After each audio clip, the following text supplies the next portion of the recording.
Oh,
Alright, I'm here. No panic.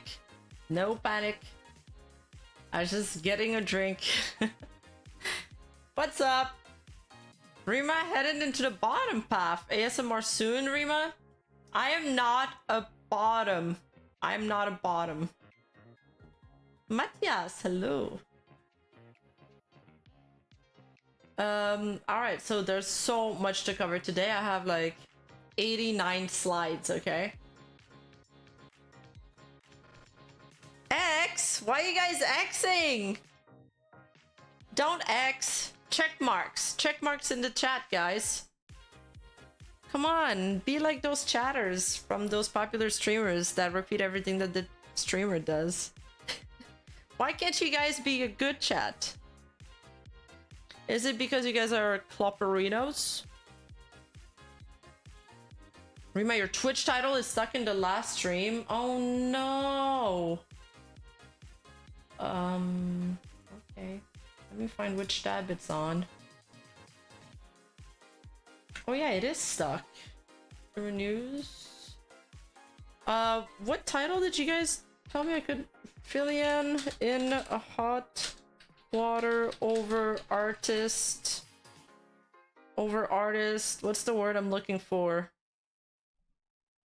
Copyright claims. I'm drawing blanks here. I'm just gonna hit done on that and call it a day. Maybe a Twitch mod can change the title. Something better. Hey, happy birthday, Charlie! Everybody wish Charlie a happy birthday. Alright, so yesterday I have a new video that came out. The controversial rise of Neanders. Researching for this video has been my life for like a week and a half. I had like 3 mental breakdowns during that whole thing, so please go give it a watch. Also, YouTube demonetized us. Not gonna make I'm partially demonetized, so I'm getting like 1/5 of the already very meager ad revenue that I do on these videos. But the worst part is that I would relinquish the money, but on top of that, they're not gonna show it to as many people as they usually show it to, so that pisses me off. Call it Rima's horniest chatter takes over stream. No, we're not in the bathtub section. We're in the just chatting one. In other news, in other Rima news, I've held a meet and greet today at Anime Expo. So for all of you that were there and that came to visit me, thank you so much. I love you guys. I love being able to interact with my audience, and it just makes everything more real. I don't know. It's just great, and you're all just beautiful people.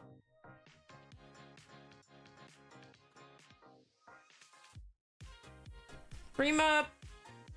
Hey Rima, I'm pissed. I passed out and I couldn't donate to Elizabeth. A small one for you before I donate to Liz. Filian responded quite professionally though.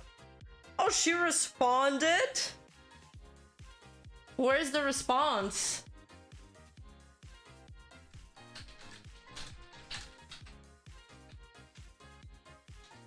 I'm gonna ask for somebody to forward it to me. She responded on stream? Alright, send me the timestamp. Nice toilet, Rima. You like the horse toilet? Half-baked, 20-second clip.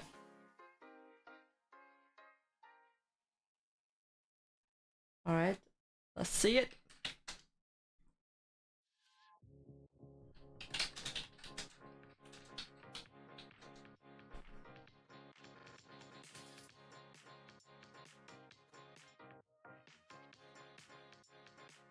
I can't find it.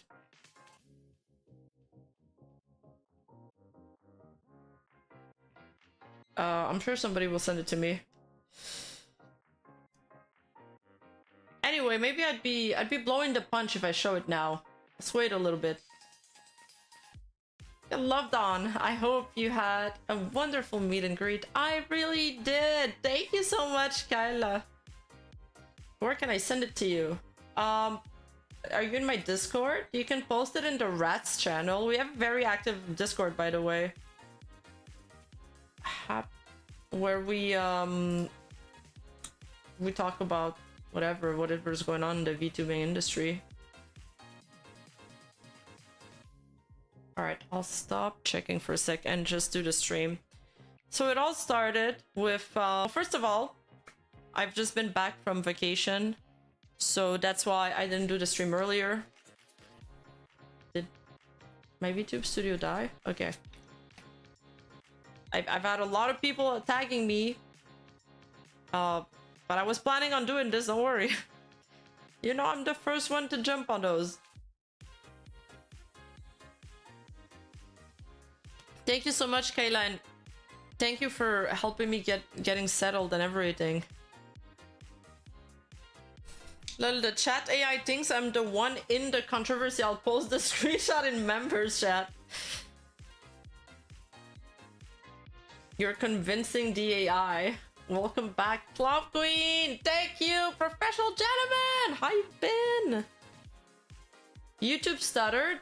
My internet's been stuttering, and I'm not sure why. And I hope this is gonna cause more issues. It might. I'm wondering if it's the power socket, because this used to never happen. And since there was a storm, now it keeps happening.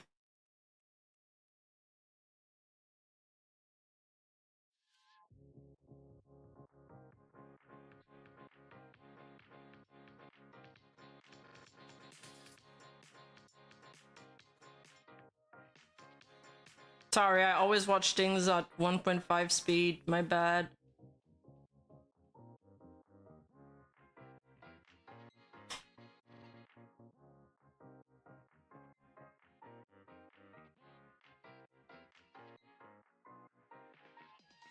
That's it?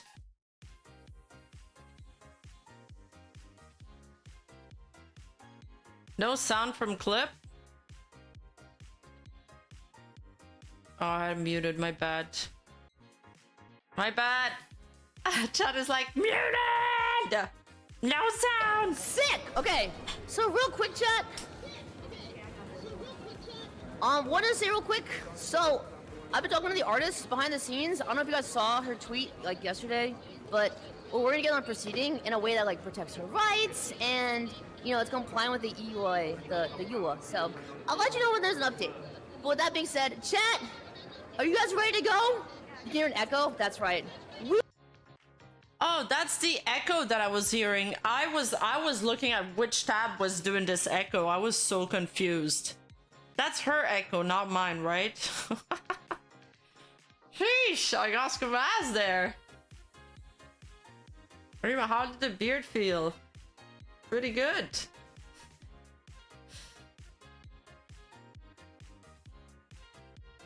All right, so it all started with an announcement from Good Smile Company announcing Filian's Nanoroid.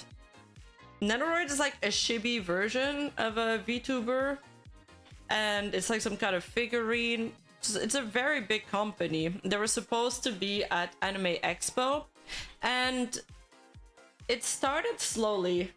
Okay, there was first one post, then another.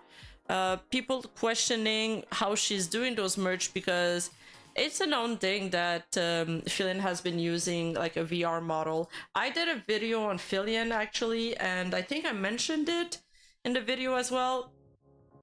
So Filian uses a booth model.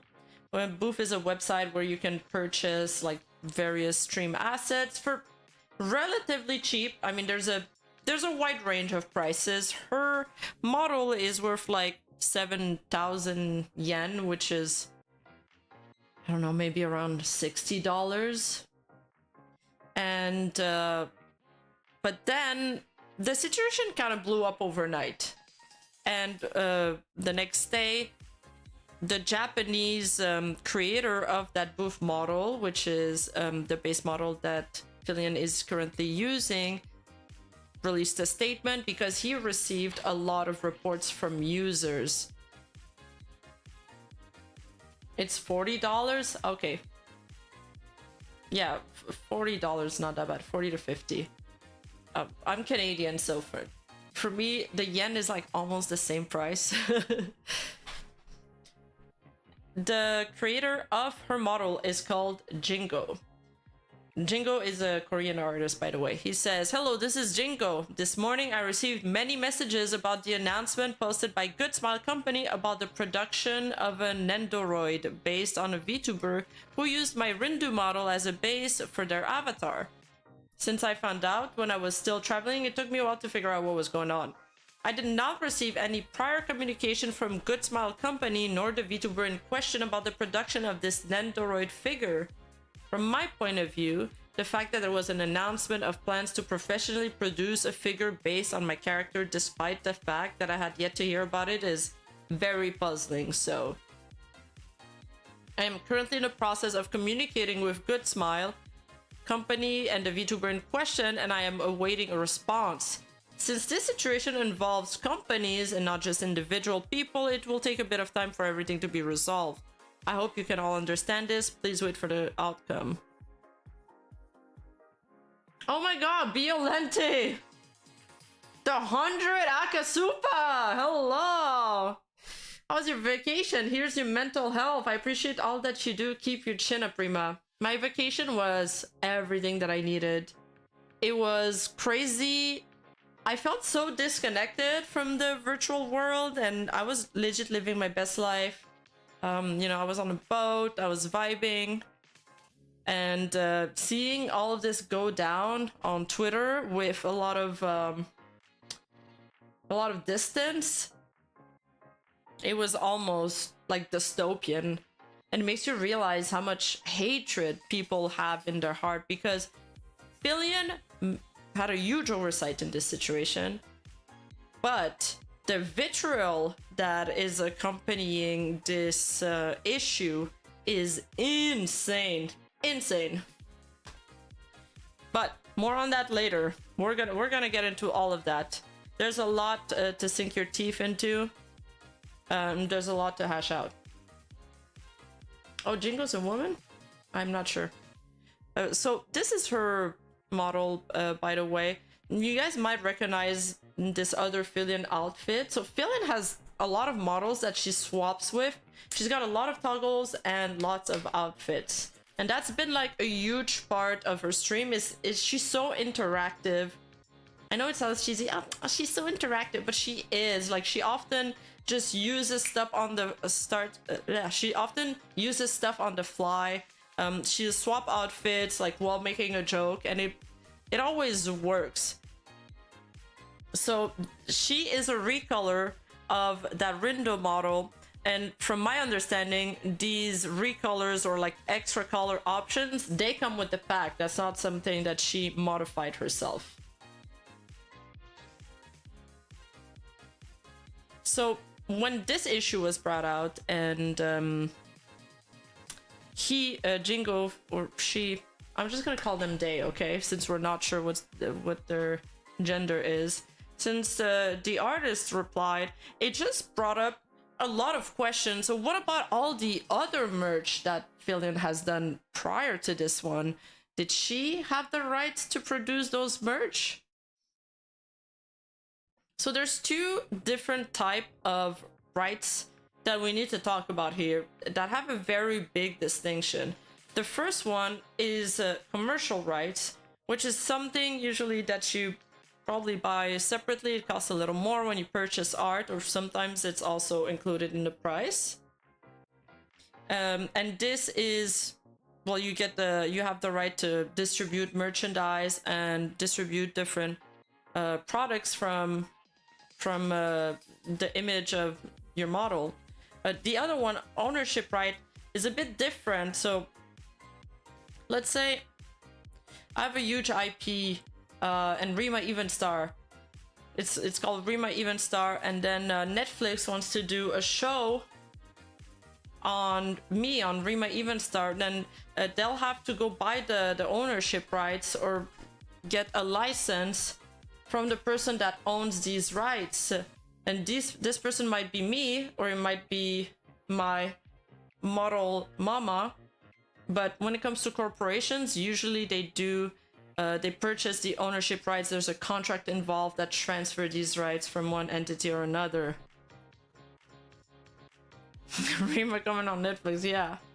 So once that came out, a lot of people started pointing out like, well, what about her gamer sub cup? What about the makeshift doll? What about the Novel Horizon figurine? Did she get rights for these?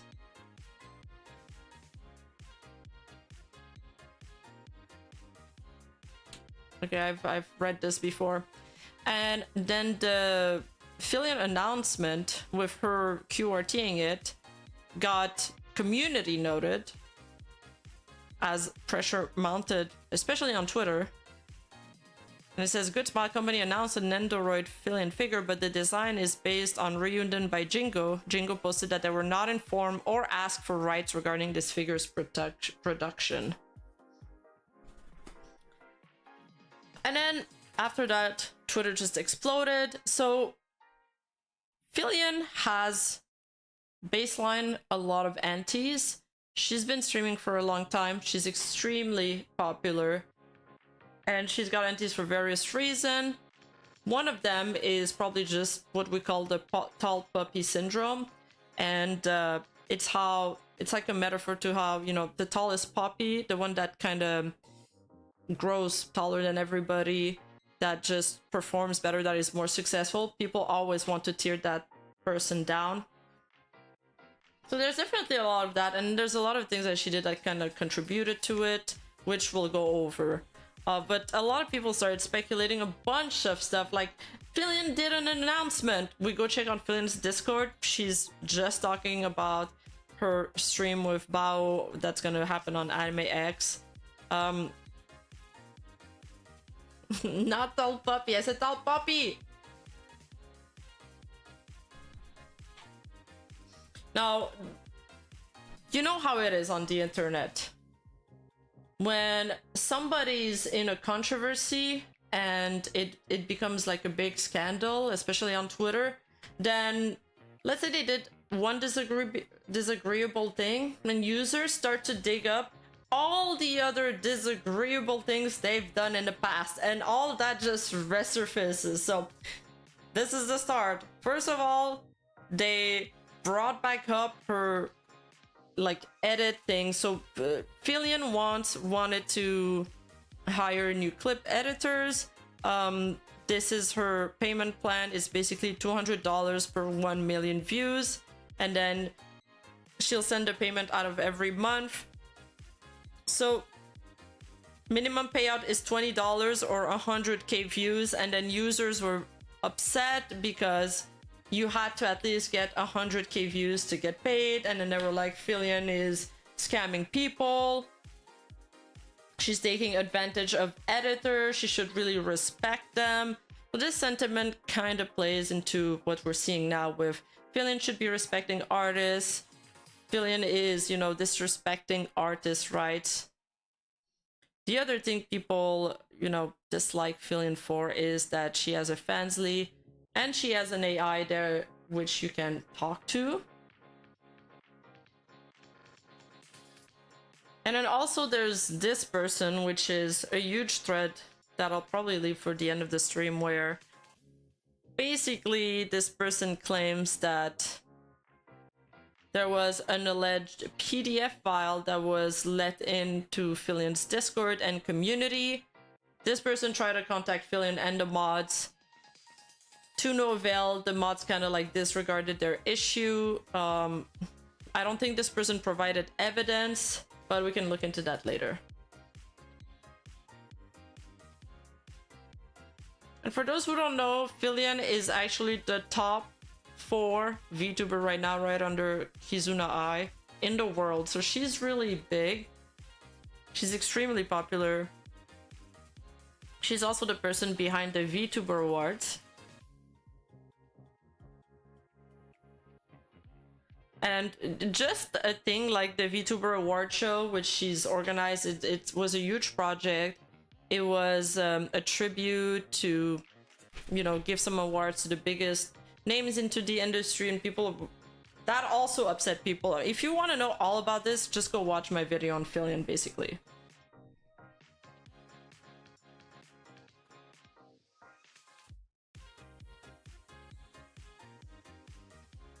Such as the And the last thing that people are upset with her is because of a joke that she made with George Floyd. I'm gonna play this clip. I'll catch some super chats after because they are piling up. But this is the context that you guys will need to keep in mind when we go over what is being said on her further into the stream. VTuber award show receives a large amount of criticism from detractors on social media. Okay, that wasn't a timestamp. Criticized, with some people doubting the message of being inclusive to VTubers big and small. Some even went as far as claiming that she was racist because of a George Floyd joke she made. You're breathtaking! You're breathtaking! You're all breathtaking! Chat, that was an epic quote from George Floyd. Alright. Was that edgy or not? The award show preparations... It was pretty edgy. Probably not a joke I would have made, but Filian is like a motor mouth. She just constantly yapping, and I think she doesn't... it's not being analyzed properly before coming out sometimes.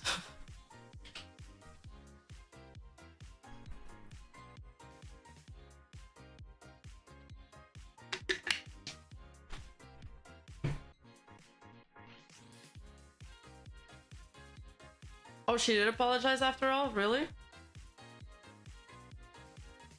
I don't really mind this joke. Like, it's a joke that, you know, all the comedians have done, almost. Even black ones. I wouldn't do it.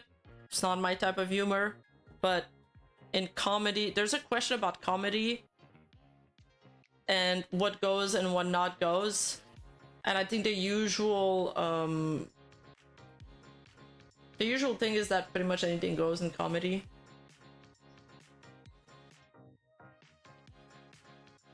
Nandoroids are evil demons. You bring one in your house and then before you realize they start multiplying and then take over the whole house, all the while sucking you dry. Terrifying monsters.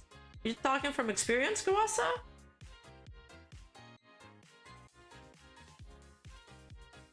Now, to be fair, a couple of those other merch items are of her secondary model Mint, made by Komodo, but she also didn't get commercial rights from. Yes, and we're getting to that. Why do these situations always end up with the person getting called a groomer or protecting groomers? I swear, it always happens. Gotta hit the quota. As in the interview, they hate us because they hate us. There's definitely a lot of that in here. Current Renji did an entire stream over the mod Striker. They did eventually remove the guy. TLDR, socially inept 19-year-old has convo with 14-year-old. Nothing more. Oh my god, he did an entire stream on that. That is so obscure. So they did end up removing him. Alright, alright. So that person's allegation was fair. They were right on.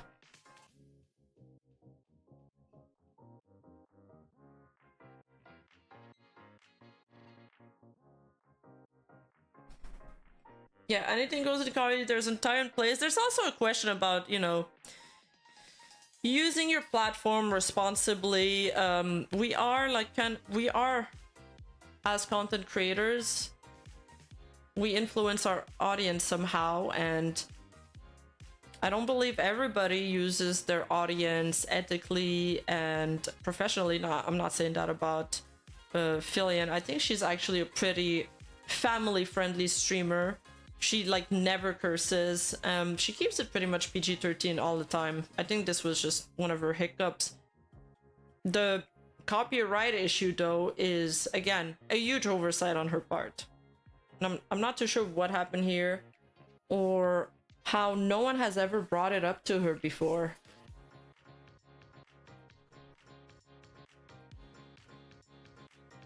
I was gonna make a joke about Rima's Nandoroid, but I'll keep it to myself. Oh my god!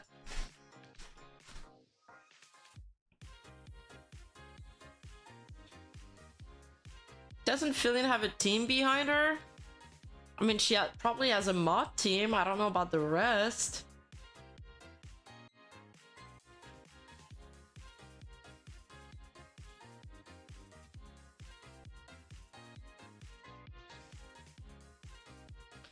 All right, so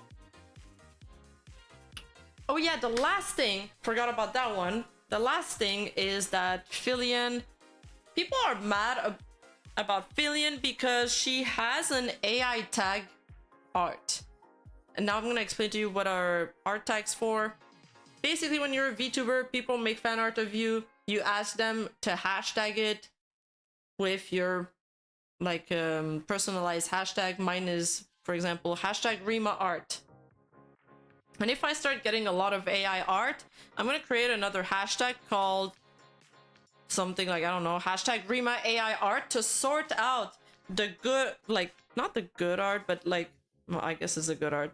You know, the real art from the AI art, because when you're looking through your hashtag, it's because you want to be able to source out some quick fan art that you can use for thumbnails, for graphics. So you don't want to accidentally use AI art for that. So this is the reason why a lot of streamers separate their hashtags that way.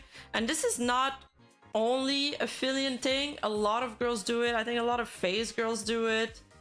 I've seen a bunch of VTubers do it. So I think because she's the most popular streamer, maybe for some reason it's creating way more controversies than the other girls. Hashtag Rima bots. That's the name of my chat. That should be the name of my chat.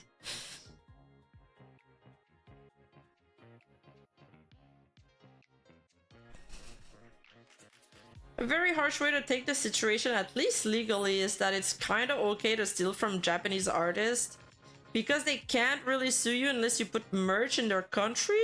Can you not? Wait, that's so messed up. Rima Nandoroid, shut up and take my money. That would be cool. That'd be cool, Tony. I swear I saw people on Twitter calling her a PDF. If I hear another one big content creator being accused of PDF, I might jump out the window. There's this joke, once you become like famous enough as a YouTuber, you get like a new quest line where it's like, you gotta talk to children. That's because of the whole Dr. Disrespect stuff.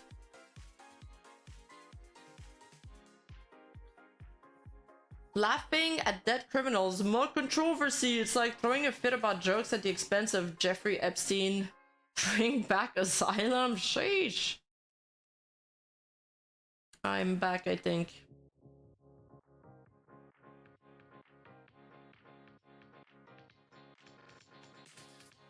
I'm back. Wait, am I not back? Man, my stream is buffering a lot. It might happen again, chat. I'm gonna have to call my internet provider tomorrow. Wait, am I not back?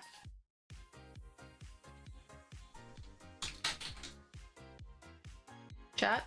Chat? I am so back. Alright, let's continue.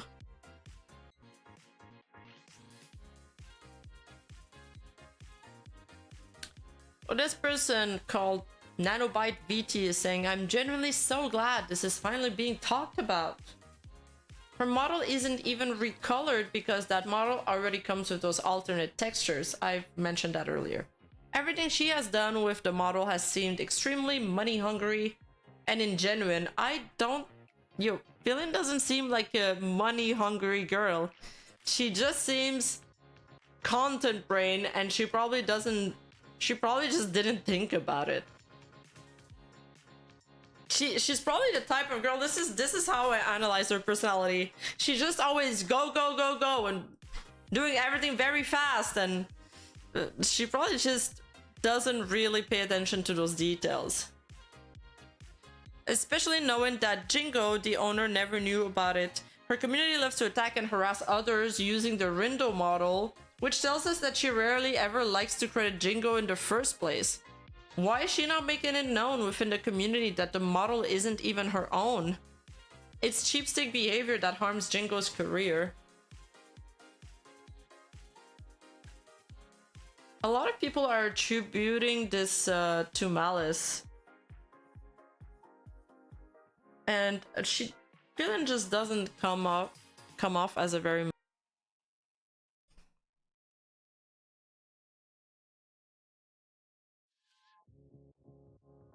Oh my god, I buffered again?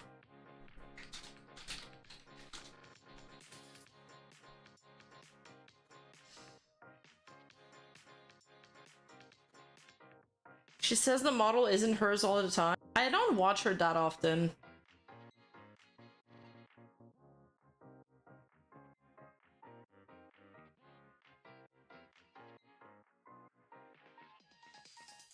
So basically after all this backlash, her model got removed from the Anime Expo convention. And the worst part is that this screenshot is resurfacing where Filian is saying, if you want to make merch of her for conventions, go for it. My manager is me. And the thing is, they're like, well, she's given away someone else's rights because she doesn't own the rights to the model. And by saying that, she's kind of given the permission to other people to create derivative work of her.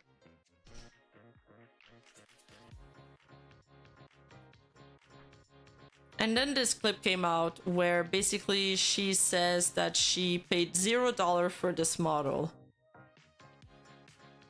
This is the clip itself. Started face tracking with it. So what I did was I went and ripped the model from VRChat illegally. I uploaded it into some software that I downloaded off the internet, which is the same software I'm still using today. Because I saw this girl DM video. She recommended this software called Luppet. I said, okay, that'll work. So then I did that. Started face tracking with it. So what I did was I went and ripped the model from VRChat illegally. I uploaded it into some software that I downloaded off the internet, which is the same software I'm still using today. Because I saw this girl. So that's a pretty damning statement. That looks bad. Like, that looks so bad in all kind of optics. I have a feeling that she's not telling the truth here. I actually don't think she paid $0 for her model, but that's just my personal opinion. You guys are totally okay to disagree. Because there's been... Wait, is it in that clip that she mentions the girl DM? Basically because she mentioned that she learned that from somebody that did a tutorial video called Girl DM. Girl DM had to release a statement because she's been tagged so much. You guys don't understand that how aggressive people are.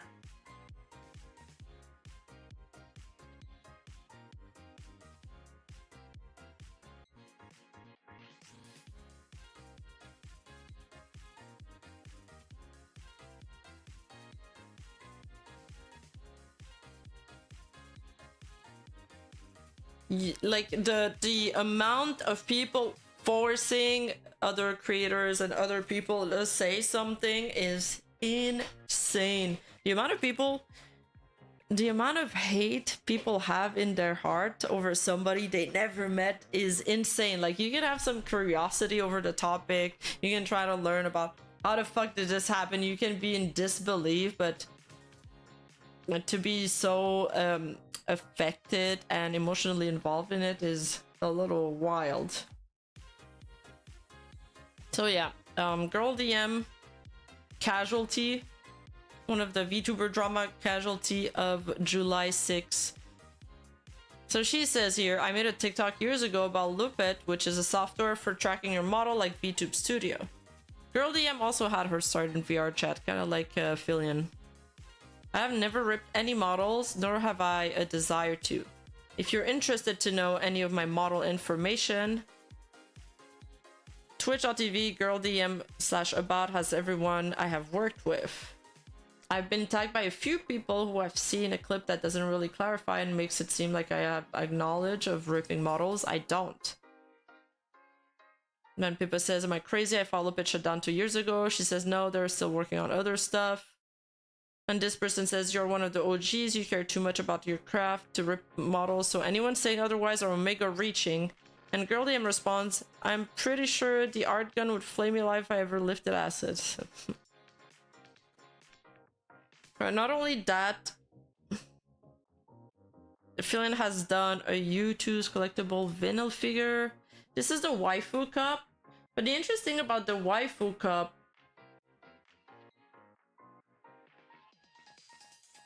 Alright, I gotta switch tab. The interesting thing about the waifu cup collaboration is that Jingo was actually credited in that one. And usually Filian doesn't credit Jingo, even though it's part of his TOS on Booth. So here she actually followed part of the rules. So it makes me wonder if she has been in talk with him, or if it's just Waifu Cup that asked for the model artist credit. But here, for this collaboration, they seem to have followed TOS.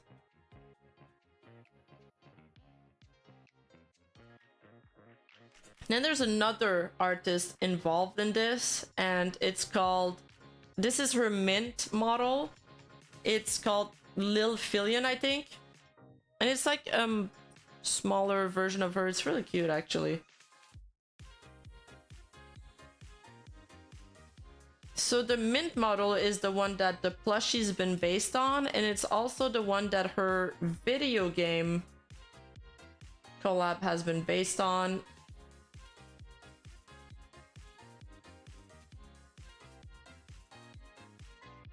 Here, we got the answer from Komado. So the mint model is made by Komado. They've made a very short statement. They just said, we have received numerous inquiries regarding a specific VTuber. Regarding this matter, we do not permit the use of the mint sales model as an original character for sales plush toy. So he's directly referencing this and distribution of skins in a racing game. And he's saying that because it's also been brought to his attention that Filian has made a skin based on that model in Oh Baby Cart, which is a video game. That was part of my video too. I just, it's crazy how it's funny because I had all these knowledge from my video from Filian, all of this random knowledge that was kind of useful while doing the research for this. And she also has a figurine by Novel Horizon. Arguably, this one might be the most distinct copyright-wise than the other figures.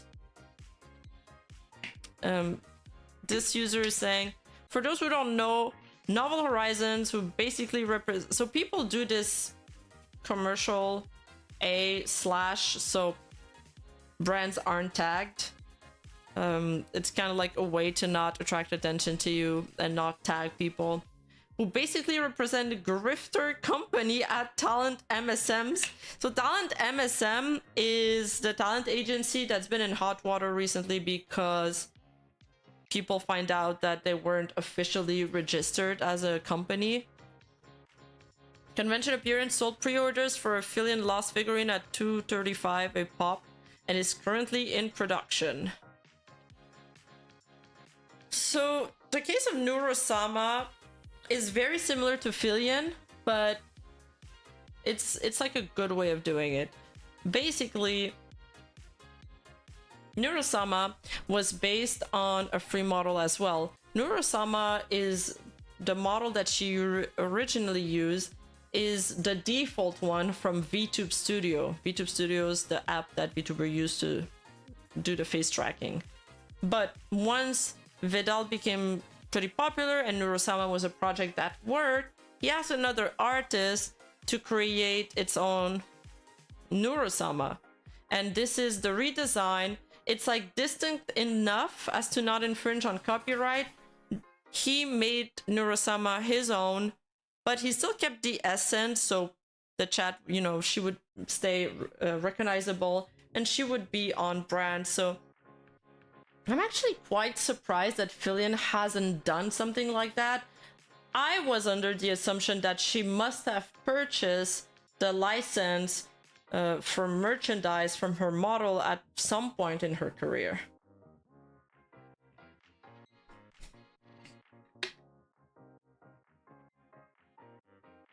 Wait, Ani did that art? Damn, Ani's so good.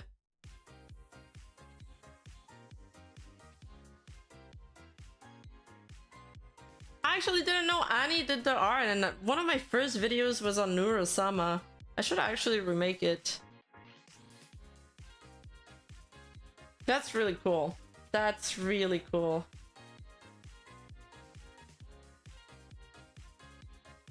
Let me catch on some super chats, then we'll move on. To be clear, the mod did have inappropriate convos, but they never meet up, and I don't believe he ever planned to. That's what I meant by nothing more. Oh, I see, I see. Okay, thank you for the clarification. One of Filian's fan, Rexon, was asked by her to help her out and make a riff video of her with only 5 minutes to do so. Spot on about her being I am speed. And did she do it? Thank you, Spectre Vaughn. Filian may not be smart, but bullying her is bad. Agreed. Charlie Spur, guy, you don't have to say F or RIP every little 0.5 second stutter. You're just gonna confuse Rima into thinking the issue's worse than it is. It's okay, it's just chat stuff. Someone with a Doki PFP tweet all of Filian's Yab backlogs at Doki Bird, urging her to drop her as a friend. Are you serious? What? I've seen Nietzsche sisters employed the same MO to press her to make a statement on the Shikanako famination. I don't know what the Shikanako fanimation is. I don't know what that story is. But if you're adding somebody, if you're pressuring somebody to say something, if you're adding me to do something, a lot of people were like, are you gonna cover this? Are you gonna cover this? Are you gonna do this? If you ask me one more time, I'm not gonna cover it. I was gonna cover it, but I might not now.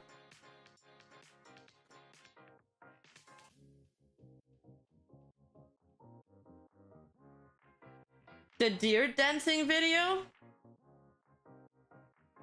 Oh shit, did I expose myself as uncultured again? No. Deer dancing meme.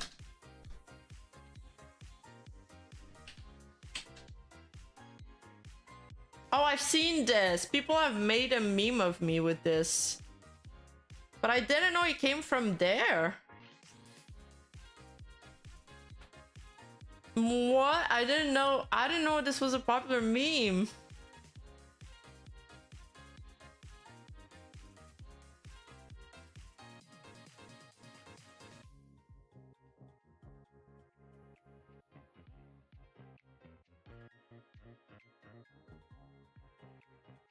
Shikononoko? What? Are you memeing me? That can't be a real name. Are you gonna cover that story about Philly? I hate you guys. It's more likely it was shared to her off VR chat, as there is a massive piracy issue over there for 3D models. Flint picked up a whole bushel of oopsie daisies. Hope she recovers from this. I hope so. It's a theme song from an anime. Okay, well, chat, I'm gonna do a reaction stream soon, and this is a challenge for you guys to send me your best VTuber clips ever. I want you guys to convince me to switch Oshi. That's how good the clips gotta be, okay? So send me your best VTuber clips. They need to be short, under 5 minutes, in my Discord channel. We have a Rima React submission just for that. All right, so just to be clear before we move on, that the Komado issue and the Jingo issue are two complete different legal issues that are at play. So today we got an answer from Jingo, which I've covered on Twitter, but the Komado issue, because it's stuff that's been done in the past, this merch has already been produced, that's a completely different issue. But let's start with Jingo.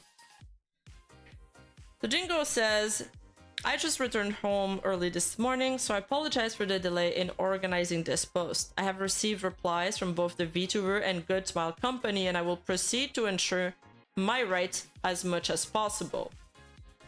Him, Filian, and Good Smile are in talk. My position is that I want to have an amicable discussion through communication. The models I make are product that anyone can use if they purchase them from Booth. The main avatar is made for the purpose of driving VR chat. Okay, I think he means piloting VR chat. That might be a DeepL translation mistake.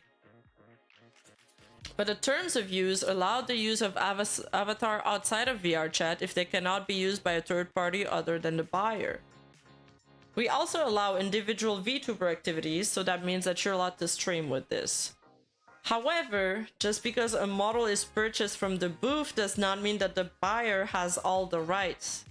And since it is a form of borrowing a model, we ask that you credit us if you generate revenue from general VTuber activities such as videos or streaming.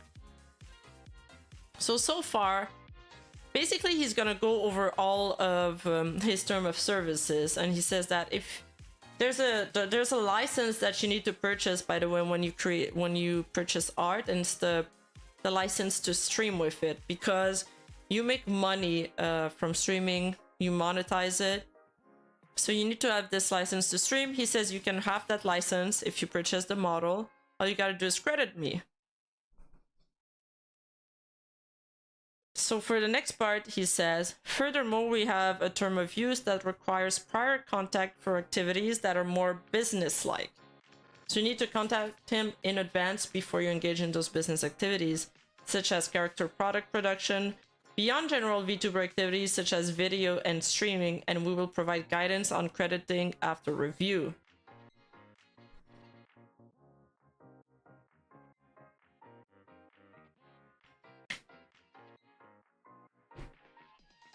He continues to say, usually it's not that big, and there are many cases where individual VTubers produce and sell their own products without going through a company, so there's usually no problem selling these kinds of character products. So, from my understanding, if you go through another company, you need his permission, but I think if you're just gonna conduct regular merch deal or merch of your own, then you can do it yourself. It's either that or maybe you still need to advise him, I'm not sure, but either way he doesn't seem against granting those licenses. And I think for like regular merch, it sounds like it's free. But if it's involving another company, which means that they're gonna license your likeness to create products out of it, then you need to go through him and he's gonna give you some sort of guidance. Maybe there's gonna be some kind of fee involved, but you gotta discuss it with the artist.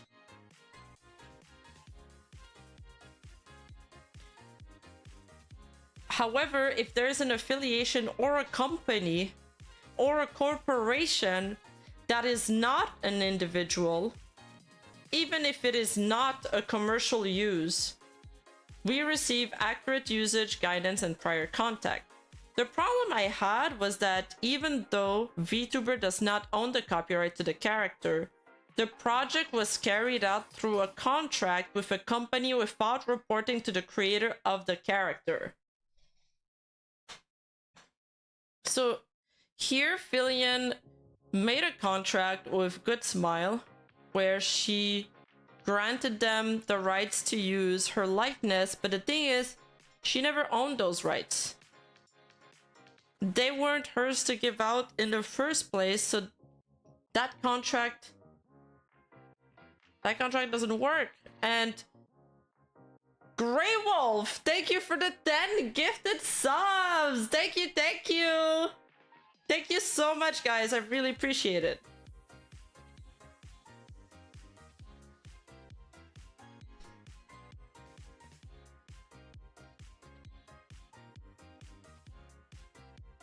Then Jingo proceeds to say, I don't need any royalties or incentives. I just want to keep the copyright of the characters, and if you allow this, such as selling licenses, then the characters derived from my model will have their own copyrights, which could lead to complicated copyright battles between people using the same model as a base.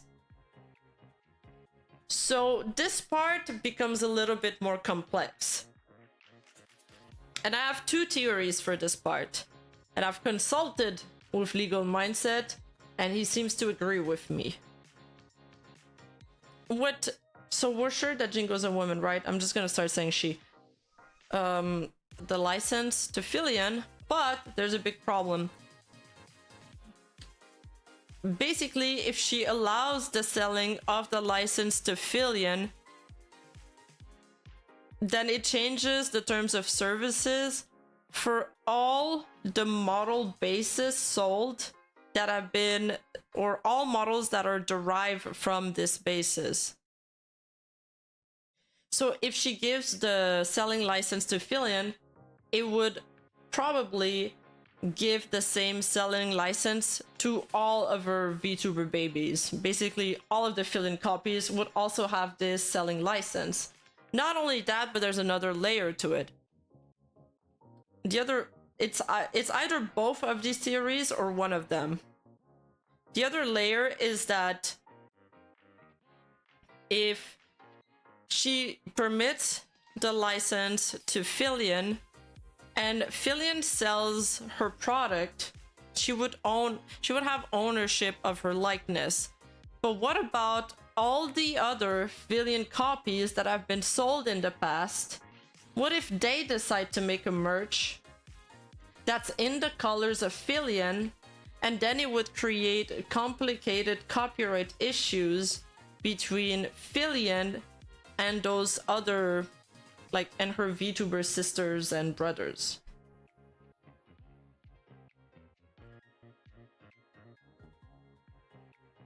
What do you mean I'm silent? We lost audio?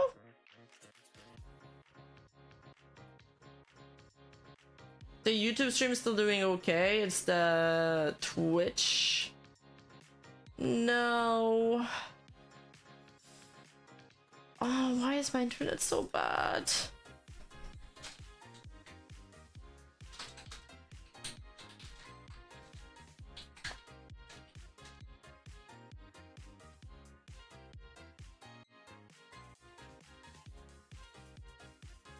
Is it working now? I can hear you fully on YouTube. Yeah, but I think it's on Twitch side. I don't know what to do, man, and I keep lagging.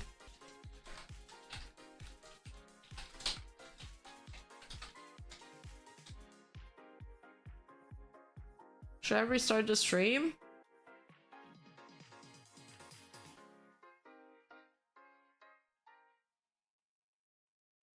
Oh, man.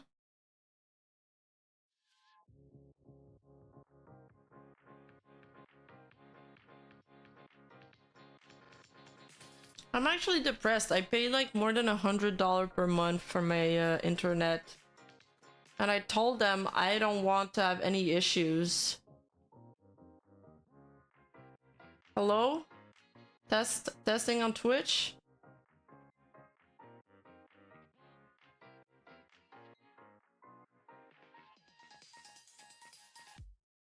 No agreement between Jingo and Filian would be binding or applicable to anyone else. Also, selling Filian the Rindo IP would only cause headaches if she cared about copyright, which she really doesn't. Well, Legal Mindset seemed to disagree. Filian is extremely short-sighted, more at 11. It's too late, I already convinced you on Scarlet, I can't convince you more. But yeah, the VTuber community always gets like this when potential artist abuse is involved. Remember the Saruai drama? But yeah. No, I don't remember that. But yeah, he's basically given up on money because it would be impossible legally. Yeah, I think so. Yeah, sorry guys, on Twitch, open YouTube for audio.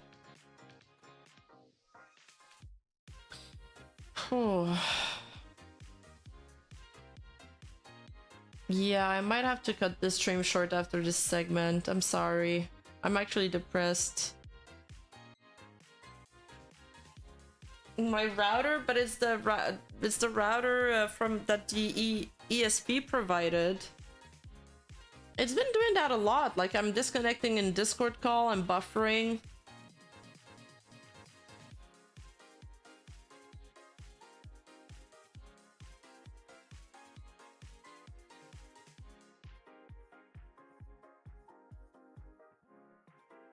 The issue with the license is that if someone else with the Rindo model purchases a license like Filian theoretically would, they could attempt to enter legal battles with Filian. That's what I'm saying.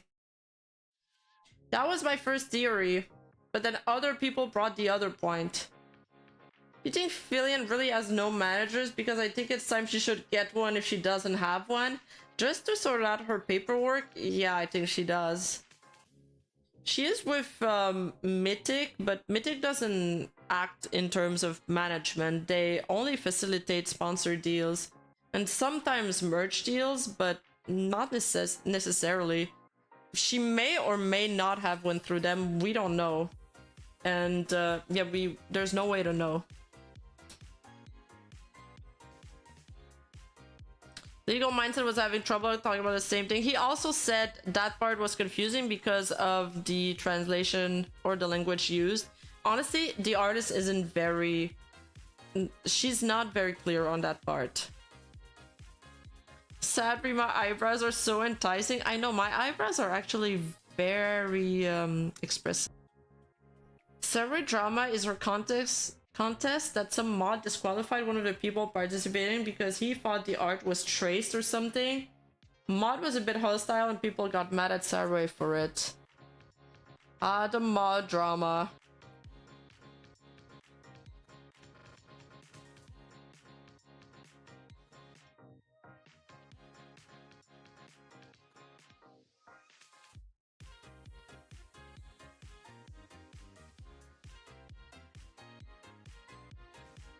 Audio's back on Twitch? Great news!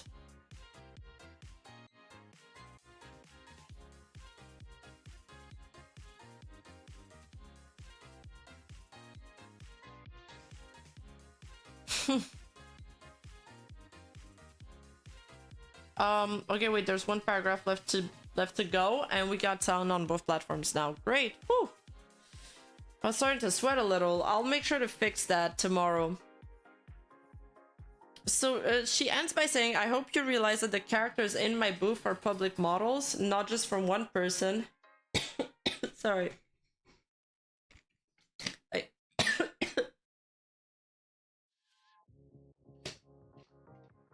And unless they're completely your own original design, no matter how you modify them, the original author's marks remain. So copyright is not relinquished. Oh my god, I'm losing my voice.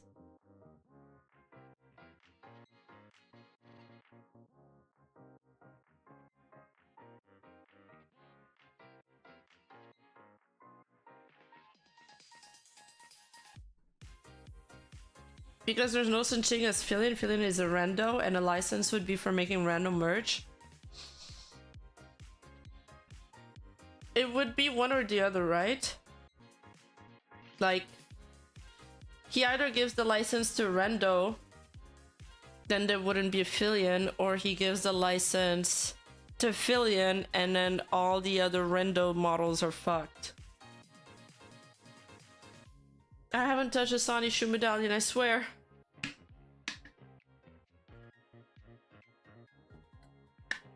This never— you okay there, Rima? I'm sorry, this never happened to me. I feel like my throat is so dry, I couldn't even finish the sentence. I think I'm fine now though. Every creator or model has different terms and conditions, so please be sure to check them out before using them. And thank you for your support. Oh yeah, about that part. I want to comment about that part. She says, unless they are completely your own original design, no matter how much you modify them, the original author's mark remains, so copyright is now relinquished. So this part, the legal mindset actually misunderstood, because he's thinking of it in terms of 2D, but if you guys remember the recent Pal World controversies, because they had ripped 3D models from Pokemon and they just basically like stretched them out. And so Pokemon was like planning to sue them, or maybe they did sue them. With 3D models, it's different. If you just take a 3D model and you modify them, the base stays the same, and then you still have grounds for copyrights because you base your model off of that. That would be infringement, copyright infringement still.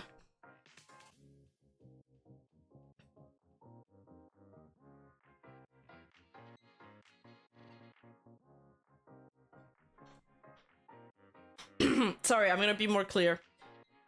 Those I'm gonna be more clear. Those allegations might be debunked, but that's how it works for 3D stuff. That's why people were entertaining these. Yes, the alleged investigation. I'm gonna have Ball World sue me.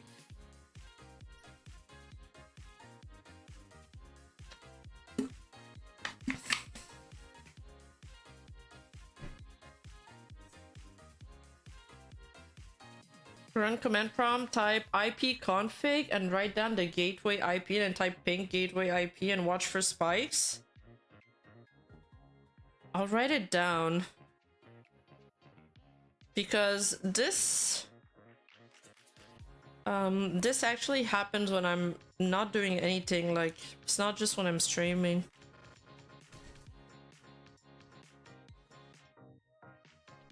Bro, my throat is killing me. I don't know why.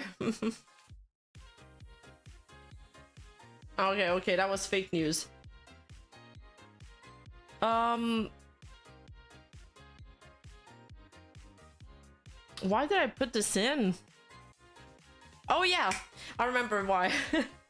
It took me a while. Okay, so after this statement come out, actually we noticed that she put the model credit in her bio. This is her old one. There was no model credit. This is the new one with Rindo's credit here. I know you from Paris video. Uh-oh. Are you winning right now? Not against my cough. Because of the AI stuff? No, because of the...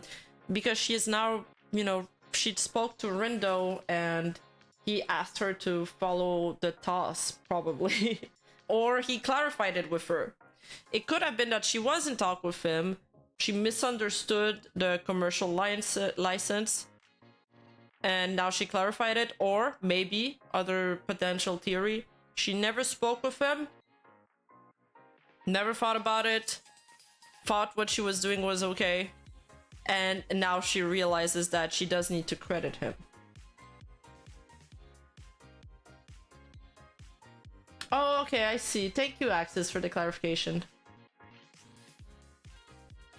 No, this is actually useful. Thank you.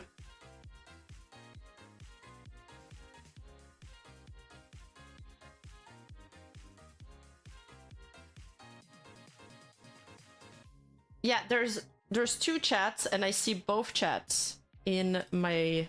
both chats are combined in my own chat. And I am streaming on YouTube and Twitch, yes. Filian, she admitted to using a pirated VR chat model. We saw that clip earlier. I don't know if she's memeing or not. I've been told otherwise by people that work behind the scenes, but I can't really say more than that, so I don't also totally believe it either. Like, you know, I have doubts on everything, you know what I mean? I don't really believe at face value what people tell me, so I don't want to go too hard on that argument.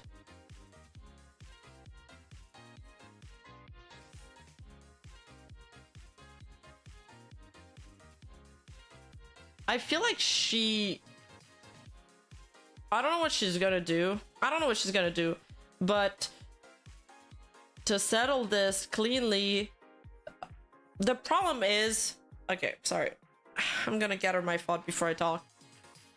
The problem is this situation might be getting settled. So right now, the contract that Filian has with Good Smile is not gonna work, right?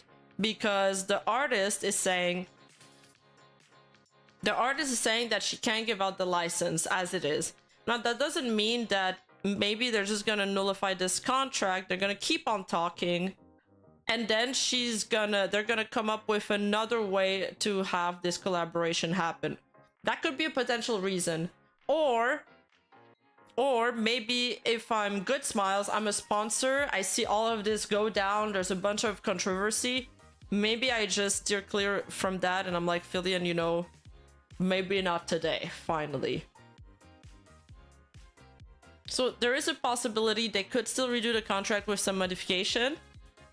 Or maybe it's not gonna happen. We'll just have to wait and see. But this is completely separate from the other merge that she's done before. So this one, and this one that are based off the mint model, that's the biggest issue too, because she made money off of that. She made money off of those, and the second artist that was involved, Komato, didn't see a cent from that. So maybe there's going to be some kind of compensation worked here. I'm not sure, but I'm curious to see what kind of negotiations or agreement that they're going to come up with. I'd like to see some good faith coming out from the Filian side. I think there's some reparation that needs to be done, not just from the legal side, but also for good optics. I think we need like a show of good faith to re-establish Filian's reputation, because yes, there's a lot of controversy involving Filian that are a little bit vitriolic, but this controversy really gave her aunties a lot to sink their teeth in and a lot to chew on. And this isn't gonna go away as easily as the other stuff because it's extremely serious.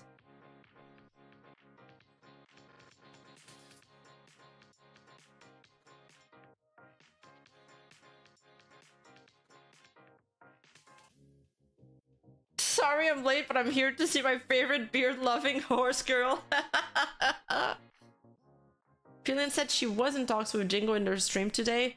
Yeah, we saw that clip earlier. Yeah, it is today, so maybe they might work out something. And if it's not for the Nandoroid, if Good Smile gets cold feet, then I mean she's still gotta work out a deal for her future merge deal, so she might as well get this done now. Her best bet is to get a new model. True. It would be nice to see, we could see a revamp, kind of like this one, like what happened with Nurasama. Summarize. Jingo, who owns Rindo's model, said that, but Komato, who owns the mint model, is still a question mark. So what's gonna happen with Komato, we don't know.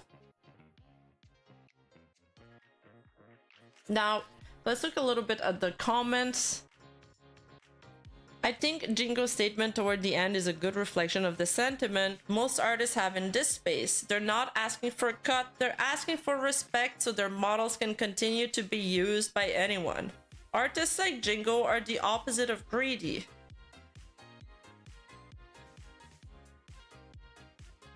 If any of y'all knowingly supported her after the George Floyd joke and only now dislike her, I think you're a terrible person. The AI tag and stealing from artists should only add on to your dislike for her.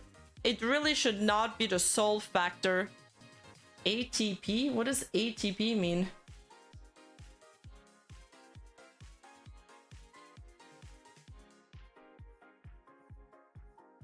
Yeah. Agreed on that, professional. 100%.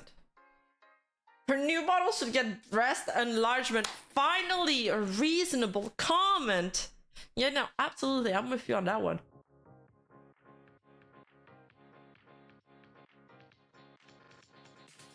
Filian also mocked the murder of George Floyd and refused to remove an actual groomer slash sexual predator from one of her events.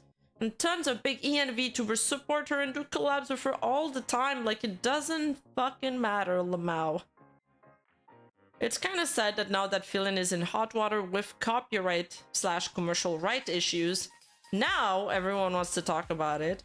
Not when she made racist comments, not the AI art tag, not her trying to hide that one of her mods got called out for PDF file, yeah.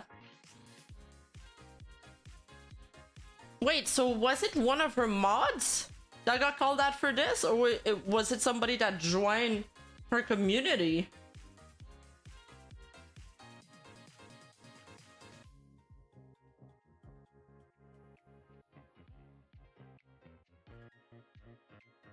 Well, PDF file, yeah, YouTube is making me jump through hoops. I don't understand why a lot of people think that her having AI art tag is her endorsing AI. It's really not. And it's crazy how the information gets watered down until it becomes... It started with Filian has an AI art tag to sort out her fan art to Filian supports AI art. It's crazy. The George Floyd joke, I think that's definitely the worst thing that's happened, and I can understand why people are upset with that. But at the same time, there's African American creators that make these jokes. Are they going to be upset at them too, or are they just going to be upset at Filian? And it's totally fine if you're, to a certain degree, if you're actually upset at her for these things, and these things, you know, you put a lot of value on them, all of them okay, but I don't know if doing a public call out of it does anything really to help you except get you likes. And then the other part is, when people dislike somebody for the simple reason that they dislike them, often I've noticed that they try to attribute all of these moral reasons to it, to villainize them, and to somehow justify their hatred for them on social media. And the moral reasons and the simple dislike end up like mixing together.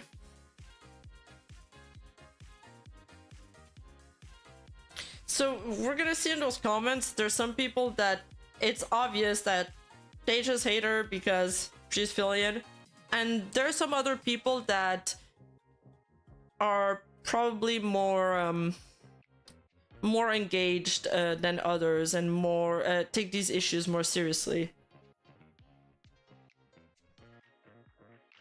So this is on the, you know, she never paid for the model. The other allegation that came through a lot is that Filian often does like gymnastics in her stream and stuff, and she breaks VR sets very frequently. She gets new like VR pieces very often. I can't remember exactly, but I have a clip in my video about that too, where she says how much she spent on it. Oh, there, it says it here. $10,000 plus on replacing VR set, but she won't pay 7,000 yen model. Obviously, she can afford it. It's so silly that something like this comes to bite her in the ass. Like, man, you really gotta cross your T's and dot your I's when you're a content creator. I think I'm gonna, after this, I think I'm gonna draw a contract, because I negotiated my new model commercial rights and I have them. But now I think I want this in contract just to be safe.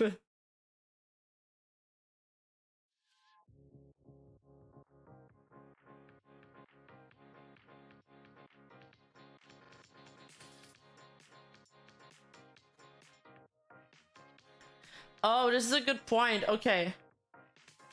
So you're saying, if I understand this properly, that the Filian statement could be for either model, and if it's probably the mint model. You know what? I didn't even think of this. It's true. It could be for the mint model. It doesn't. We're all assuming it's for the Ringo model.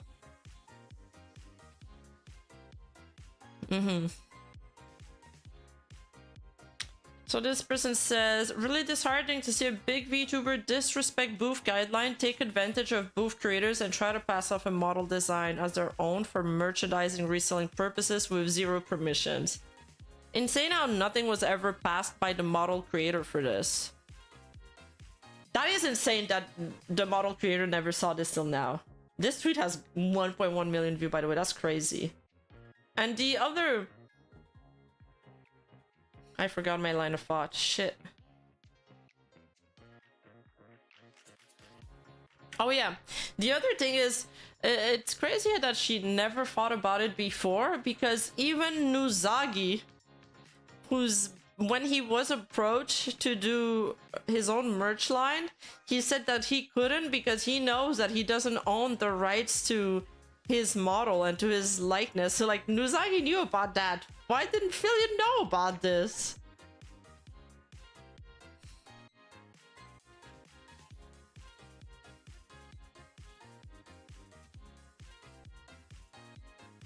And there's also very large creators that are jumping on the bandwagon.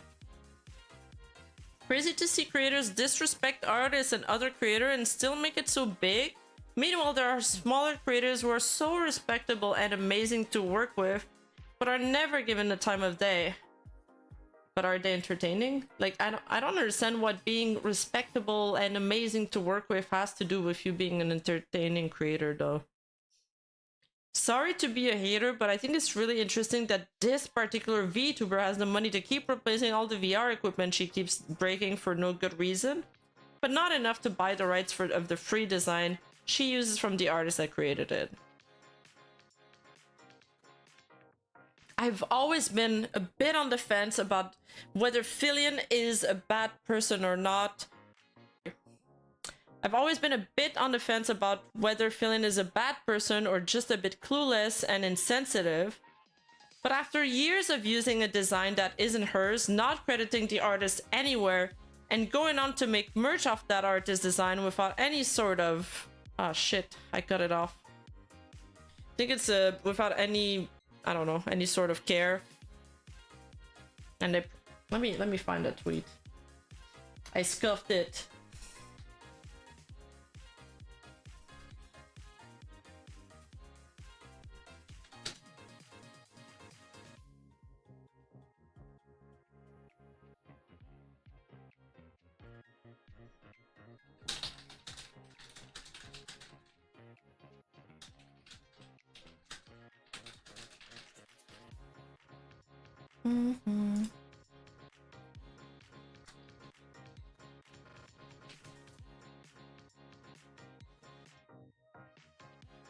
Alright, this is it.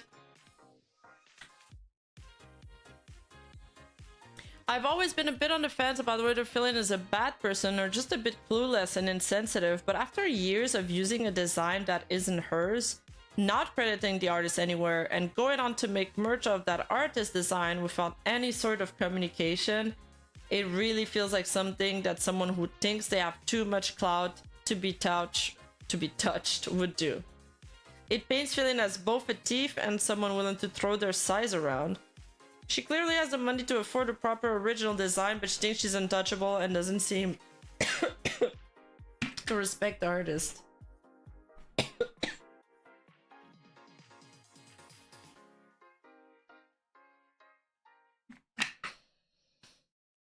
I think the bragging of pirating the model really was the nail in the coffin here. Moonchaser! Thank you for the 150 bits! Thank you so much! I'm sorry, I'm having a cough fit.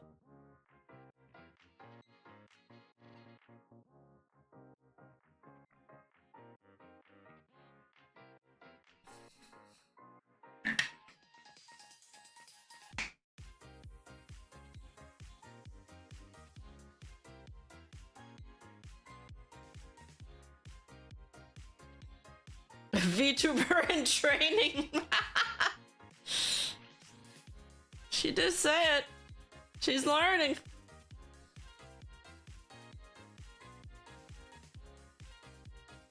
Phantom Lord, I really like your PFP, by the way. I understand wanting artists to get paid for their work, just like you would any other occupation. But there has been this weird idolization of artists recently that I just don't understand. Yeah, I mean, I agree. Actually, I have to agree with that. There seems like, I mean, I love artists, love their work. Obviously, we need them. Obviously, we need to respect them. But it feels like a lot of the super pro artist argument is that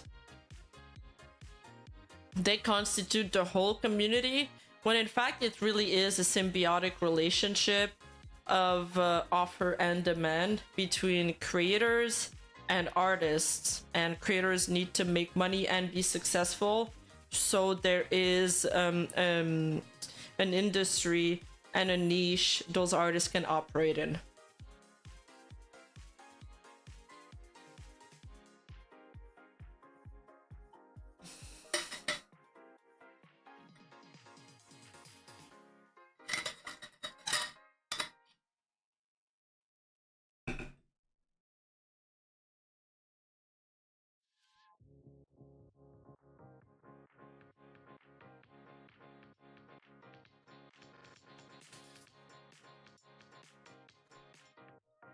It's impossible to not know about Filian.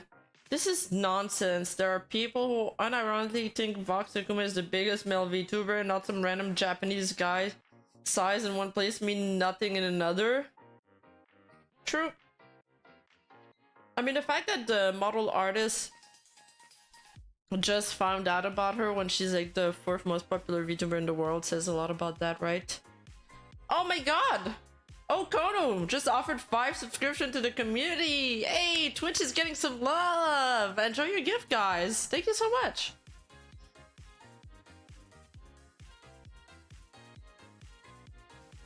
I mean, it's not, we don't have to pick a side on whether who's most important. Like, everybody has its place in a community, and without one piece, everything else falls apart. It's like nature. When you take out one piece of nature, everything works. When you observe nature, everything works together. And when you start observing nature like this and understanding this thing, you realize that it reflects life a lot. Artist idolization right now is anti-AI virtue signaling because people are scared of AI taking jobs. That being said, Phil bragging about paying $0 in the past is not a good look for her. That is true. You should never brag about pirating anything unless it's Photoshop, Adobe. Fuck you, Adobe. Fuck you. I hate Photoshop and Adobe. And also, you know what? I was subscribed to that platform. I try to cancel. They try to make me pay a $200 fee. I went around it. I canceled it. I pirated it, and they fucking found me. They found me. Just it didn't even last a month.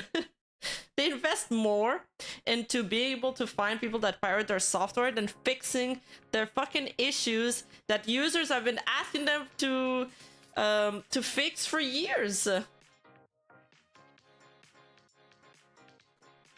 My brother is an artist, does galleries, paints murals for LA, cities, etc. Oh, your brother is very talented.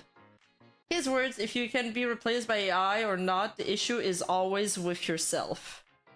Damn. Wait, your brother looks like a dope guy. Get the CS6? You want me to get an older version?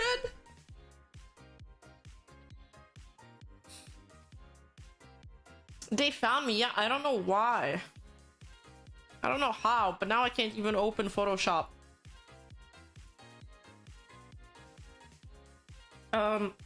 So there's people that are speaking out on the topic that are, it shows that they know much more what they're talking about than others. Mariyumi, really great YouTuber, has an amazing channel. She's curating this post and sort of starting an adjacent conversation. This person is saying, the whole Filian situation awful and embarrassing, by the way. Got some people discussing whether or not she's a proper VTuber. As someone who's also been called a streamer YouTuber, not a proper VTuber, I don't think I'm sure exactly of what makes one. Mariyumi says there's no such thing as a proper VTuber. Helene was one of the pioneers to this niche, and she made a lot of shitpost skits about Ebola-chan and had multiple other characters she would play as. I think people like to gatekeep with made-up words to make others feel bad.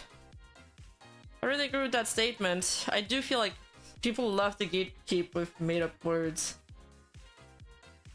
Make yourself irreplaceable, then you become art. Ooh, I wanna be walking art. It's basically the opposite of when the artist tried to extort Project Melody. Oh, you bring up a good point. Yeah, I made a video on this. So there's been similar things happening in the past with copyright issues between large content creators and artists. One of them being Project Melody. So what happened with Project Melody is that she had a verbal agreement, and also she had a written agreement with an artist. It was a written, like non-official written agreement. It was via Twitter DMs, and there was this invoice that was created, and commercial rights was checked, but the artist was called DigiTrevX, and they became very close. He helped her with a lot of things. At one point, he got tired of it, relationship fell sour, she soared in popularity, and they went their separate ways. After that, he kind of decided that he wasn't getting paid enough. He hadn't gotten paid enough for all the work that he did. He demanded more payment. He demanded that she signs with an agency that would cost her $30,000 a month. Insane amount of money. After Project Melody consultated, I feel like that's not the right word. After she reached out to some friends to get second opinions, she realized this is really not a good deal. I can't accept that. He became really mad at her. He got mad.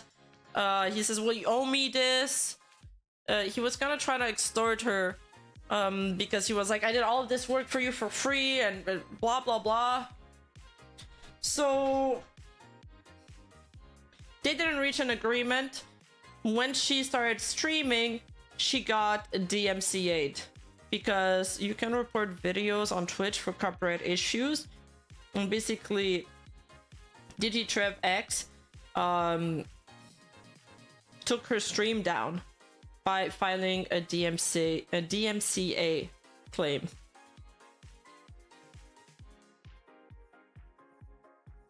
So even if you do have it in writing, even if you do have a verbal agreement with somebody, that doesn't mean that they're gonna respect it. And you really need a contract.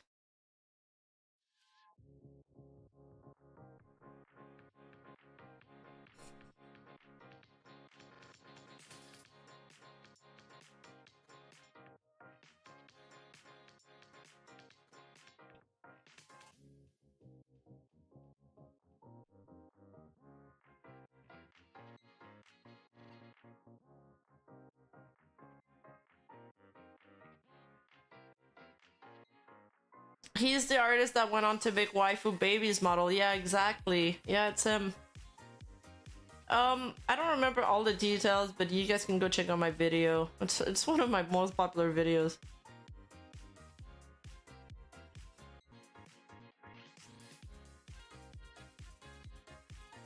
So then there's like these claims that people are mad at Filian Circle. They're mad that not enough people are calling her out. I mean, literally the whole weekend, my whole Twitter feed was just call outs. Why has no one in Filian Circle done or said anything to hold her accountable? for not only stealing art, but also making a profit off the same assets. I mean, I agree that the artist should be compensated and needs to be made whole. And she needs to take the appropriate measures to fix this, because it was an incredible blunder. But why are you supposed to do a public call out for this? It's being discussed behind the scenes between the artist and her. It's none of your business. Yeah, why won't Filian's friends disavow her?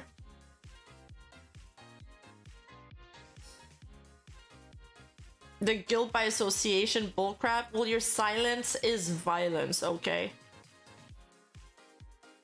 Chad, do you think Filian's going to commission a new model?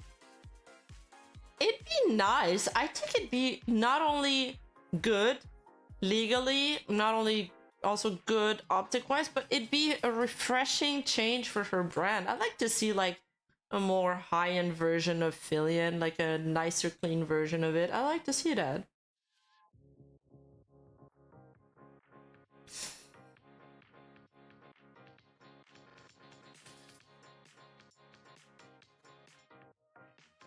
Oh, this person replied to it. I forgot to put that in. Because normal people don't cannibalize each other at the drop of a hat.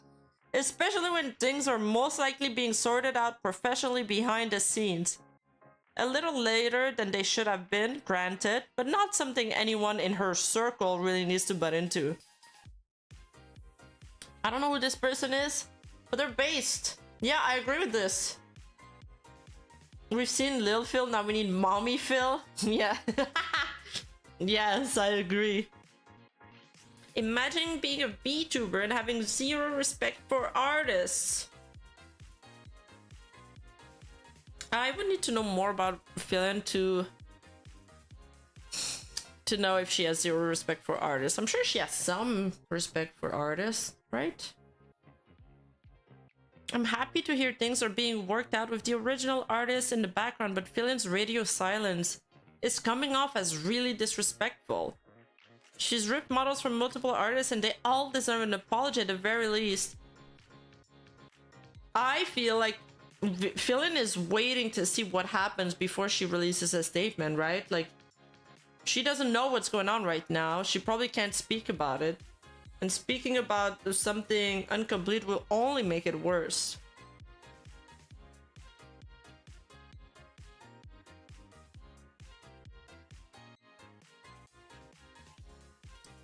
I hope Filian also purchases the model legally. Not sure if you know, she ripped it from the VR chat. People are still replying to Jingo, showing her this clip. But again, we don't know if she is talking about Jingo here. It could be the mint model as well, or it could be something else. Why are unaffected parties demanding apologies? Listen, Twitter will ask for an apology without your consent.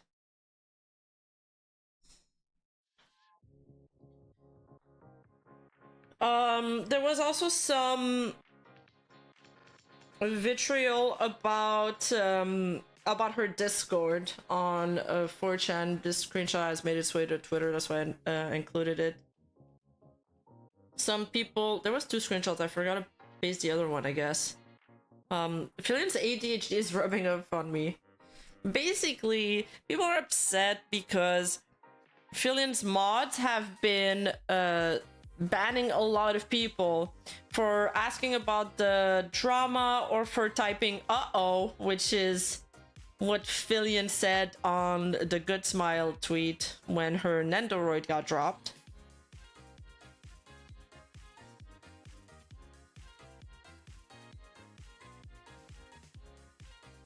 But there's like a very simple explanation to this, and I think the mods are a bit trigger happy on the ban because, well, there's a bunch of people that are joining the Discord because of the drama. There's a lot of trolls, and some people might not be malicious. Some people might actually be genuinely trying to understand what's going on in the Discord server, asking questions because they're worried.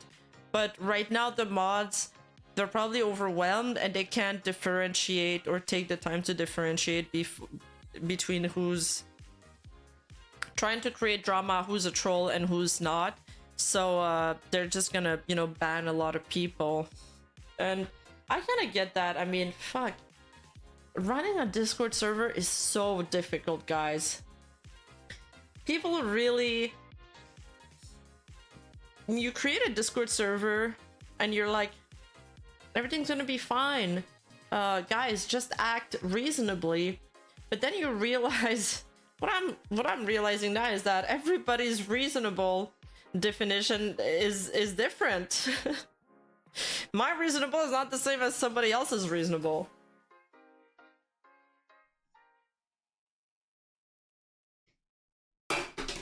So yeah. Straight up banning people in the Discord who question what's going on, even those without malicious intent. If Filian apologized, the antis will just say it's too late or not good enough or whatever. Oh yeah, for sure. The antis are always going to be against Filian, but what Filian needs to do now is... Well, first of all, she needed to act a little faster. She was a bit slow, but what she needs to do looking forward is to convince and show good faith for all the people that are on the fence about the situation, or all the people that are in the middle, and also to please her fans. So this is the group of people you need to focus on. The antis, you're never gonna convince them. They're never gonna be your audience, and they don't watch you anyway, so they don't really matter.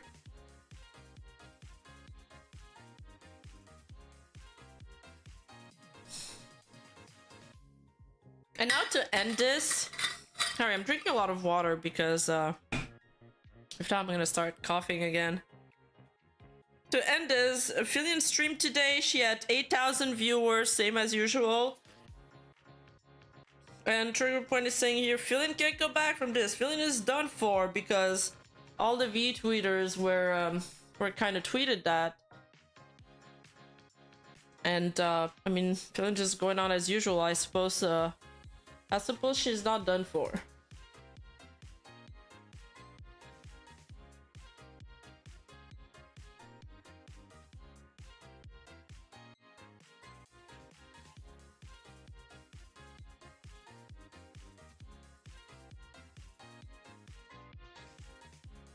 Are you guys interested in those Discord allegations, by the way?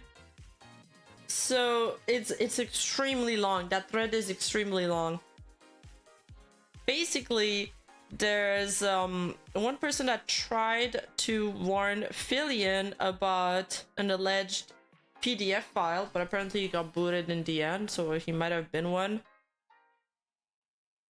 So first, they DM'd Filian, they didn't get a response. They DM'd Filian on Twitter, they didn't get a response, and they kind of posted that as proof that Filian ignored them. I don't know why people try to DM large content creators on Twitter expecting a response. You're not gonna get one. You're not gonna get one. It's better to just contact the mod if you need something done, that's for sure. And this happened in 2023 during the talent show that Filian was hosting. And so Paige here is saying, I wanted to inform you regarding a member in your server who participated in your talent show, Striker Dawson. A PDF file who groomed me and many other minor. He did things such as ask for breast size, type pictures, which various minors did send. Oh boy. Asked them to make not safe for work art and also ERP'd with them. I can send you all the evidence necessary. It's a huge Google Drive though, as well as my personal chat logs and my conversation between Striker and I. Also, there was evidence.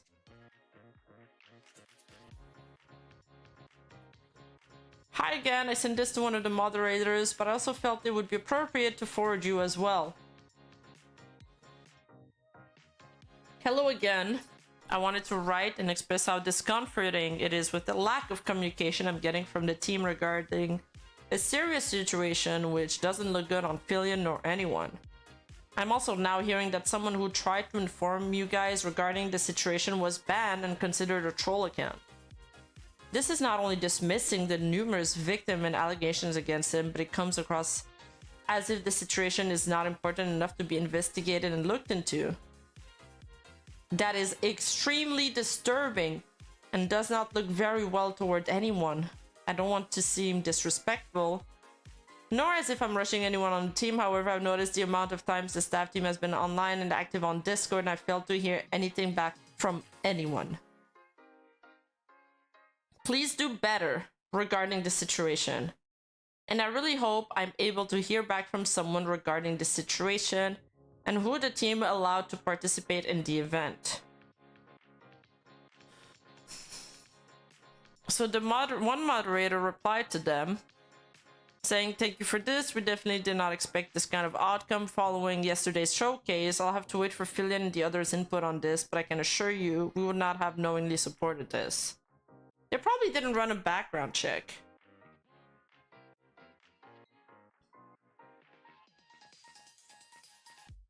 Good morning.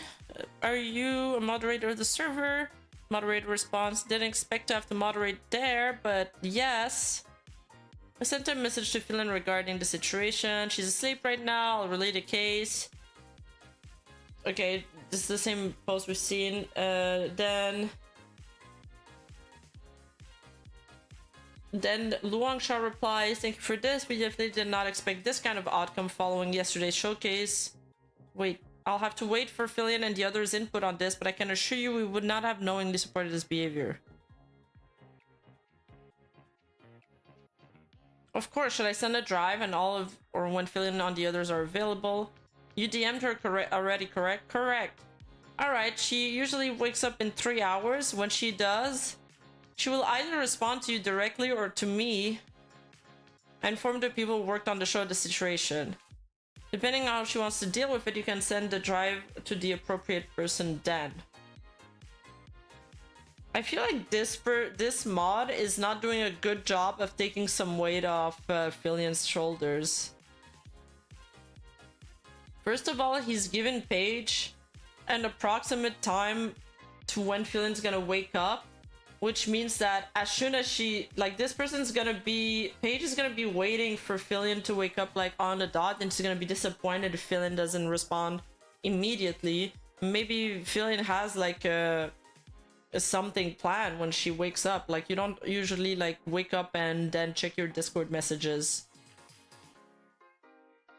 And then the drive, like just scan the drive and look if the evidence is real or not first.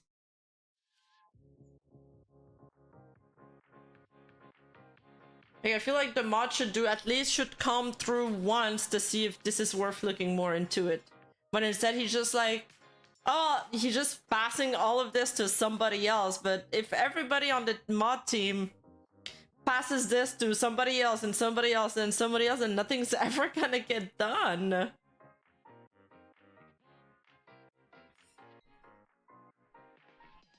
The mod became a mod after winning Game of Marbles?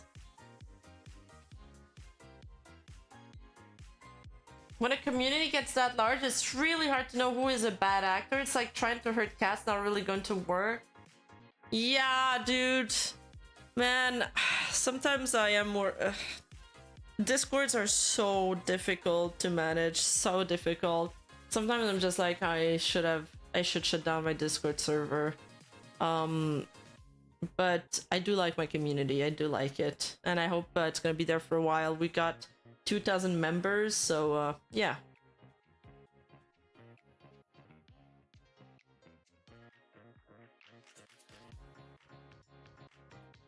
Okay, so thank you for understanding, and then no follow-up. She basically waited for any response. The entire day went by and there was absolutely zero response. I contacted Luang Char as they were the only person responding regarding the situation and never received a response. The next day I sent a follow-up message. She basically got ghosted every single time.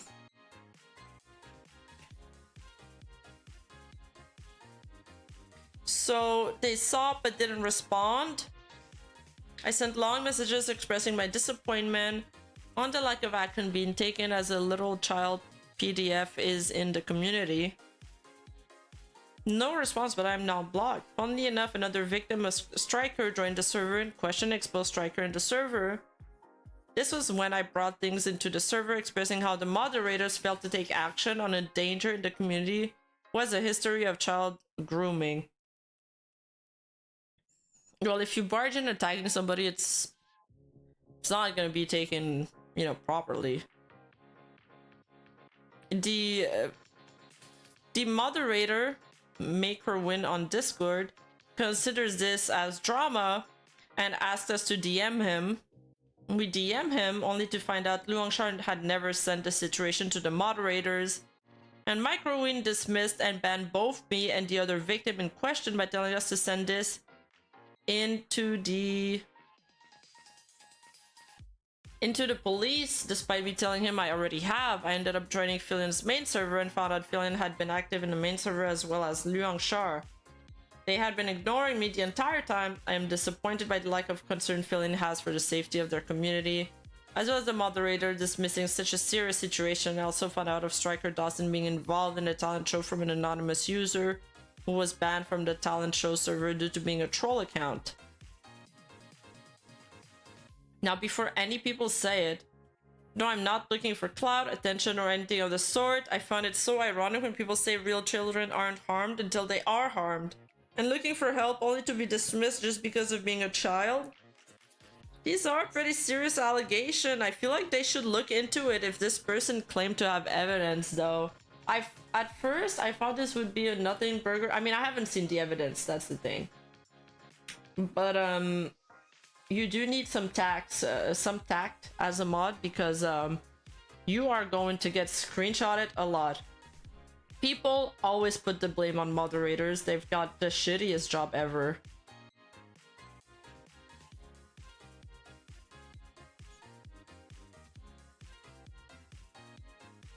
Okay, these are DMs between Macroin and Paige. Macroin says he hasn't heard about the situation. There hasn't been any action regarding Striker. Okay, this mod is also just being very short. They're like, nope, there hasn't been any actions. Sent it to the police. She says it's absolutely vile. Macaroon response, keyword here is alleged, as in not proven. That's where the police jumps in. Man, phew. I wouldn't want to be in that position. If this person has evidence, it's not for Filian to deal with. This is an issue for Discord admin and police, and Striker was banned like a day later. Also, he was banned a day later. Minors don't belong on the internet. True! Oops, I became bigger. She sent a police report already, and that's on the mod not informing the team about it. As a mod myself for a server, this would have probably not informing the... Yeah, they should. Well, I think the first mod she talked to, like, became mod after winning a game of marble or some shit.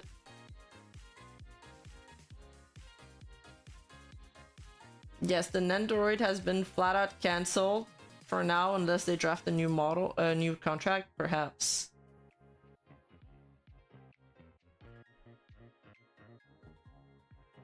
Okay, we've read this.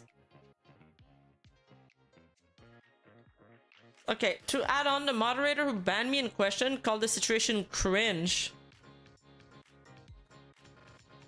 If he called the situation cringe, I wonder if there was more to this that we don't know about. But you guys said that it was he was like exposed, right? It is suspended, but suspended means suspended. They're still in talk though, so they could work out another deal, but not as the contract currently stands. Okay, and then woohoo, not to mention Filian's DMs are open generally, so there's no excuse for Filian lacks of action either. Oh boy. Oh boy. my dude, Filian has millions of subscribers. Can you imagine how many people write her every single day? Every single day. I don't get this. Filian DMs are open, so there's no excuse for Filian lack of action either. It's not because you send a DM that it's gonna be read.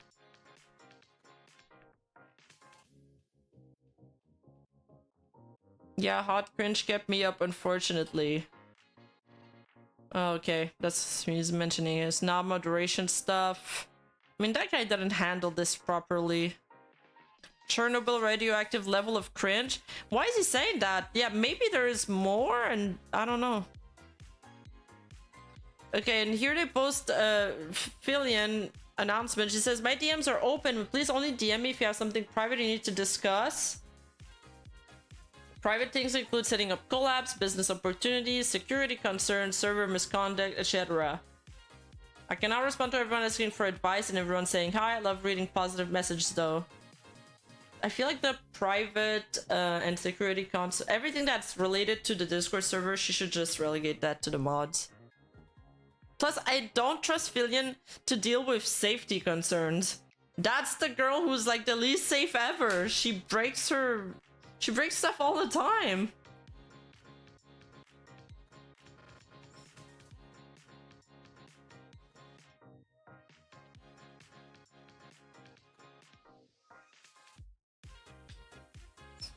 Okay, so now Bunny's saying, instead of arguing on Twitter, I'll just immediately block anybody defending Striker. He's also sexually harassed and bothered ex-members of his agency. He has a long history of being problematic, and I fail to see the benefits of having someone like this in your community.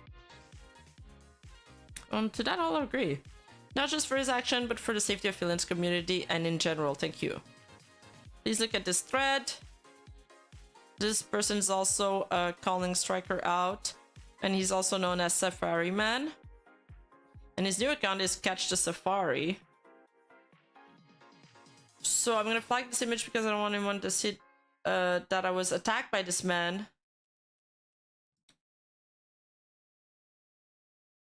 Okay, all of these are callouts post. The first tweet longer was not available, so I didn't get to read it.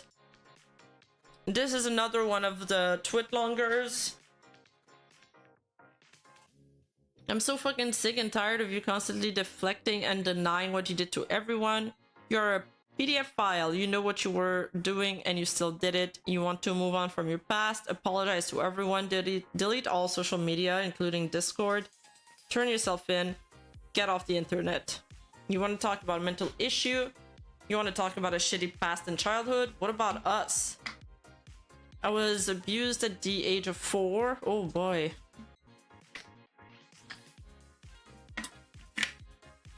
Awful stuff. I was groomed by you, mentally abused and emotionally abused.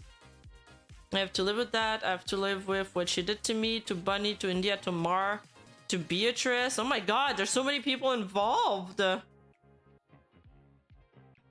Hazel, she was 11, I was 13. We were all kids and you knew that.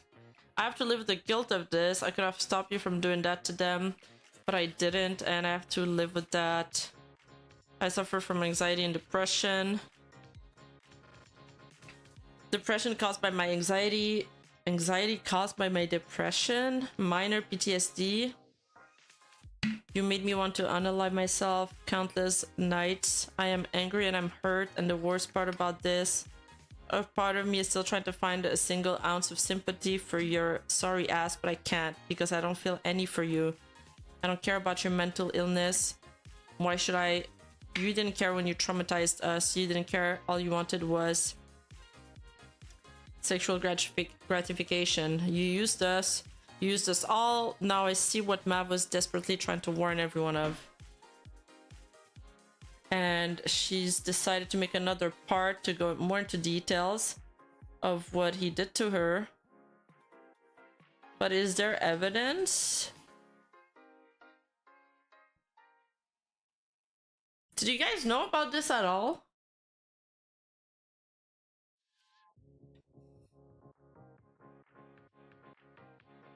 The PDF file is this person called Striker, and also goes by the name of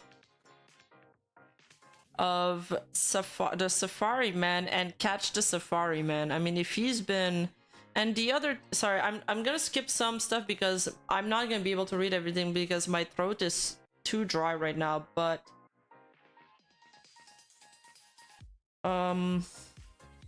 The end of it... Okay, we're getting the end of it. This provided more clarity to me.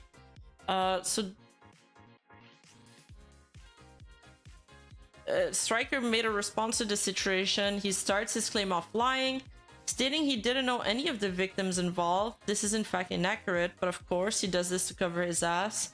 If what Stryker is saying about Filian mods is accurate, it proves their... Okay, so he says, half of those women aren't people I know. 3 of them are adults. 1 lied about her age. I didn't get banned from open shows. They politely asked me to leave. That was their own fault. Like, I was, and I'm... Okay, well, if they ask you to leave, that's kind of the same thing as being banned, no? Like, I was, and I'm very open about the claims on me. I openly talk about it. The people pushing it didn't care about the alleged victims. I was, and I'm very open... Oh, sorry, we read that. These people literally posted up in general. Got flamed, general got purged. What a waste of everyone's time. If anything, I appreciate Kuri not letting me off the hook while also being fair about it. Is he talking about Kuri Rinji? That's true journalism, and it's hard to find. I'm gonna have to watch that stream.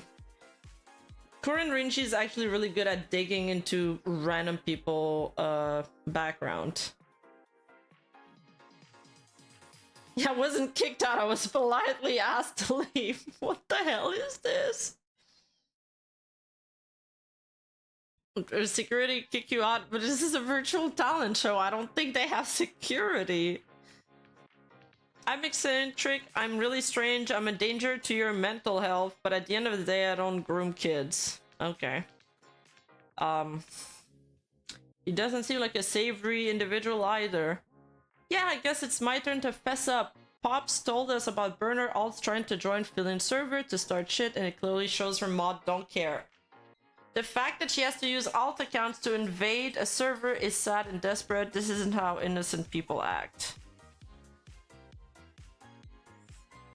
Just adding this tweet as some sort of update. So, moderators are basically siding with Catch the Safari. That's the alleged PDF file, despite being aware of the child grooming situation and having 2 of his victims speak out against him. At Filian is lost, I'm not gonna lie, you gotta do better. Yes, this is referring to the hashtag VTubers Got Talent, by the way. July 2023. She seems to say that he wasn't kicked from the Discord. You guys seem to say that he was. Yeah, I found a Twitter thread. They can virtue signal all they want. It's not our job to solve all their issues. Yeah, and FYI, I'm not actually on Twitter, so who are they fighting exactly? Probably Filian and moderation team. I'm so sorry that happened. If anyone has any question about my past or sure you didn't work with a monster, let me know. I have nothing to hide. I knew someone might try to start issues, but I didn't think it would be like that. God, I feel so bad for dragging anyone else into it. We're only here to showcase talent, not start a witch hunt. Sorry that guy had to show up in this chat. Some people, man. Wait, Luang Shar is the mod that person just talked to at the beginning. It's fine, it's fine. I have no issue with it. I don't want Filian to be targeted or allegedly platform a bad person.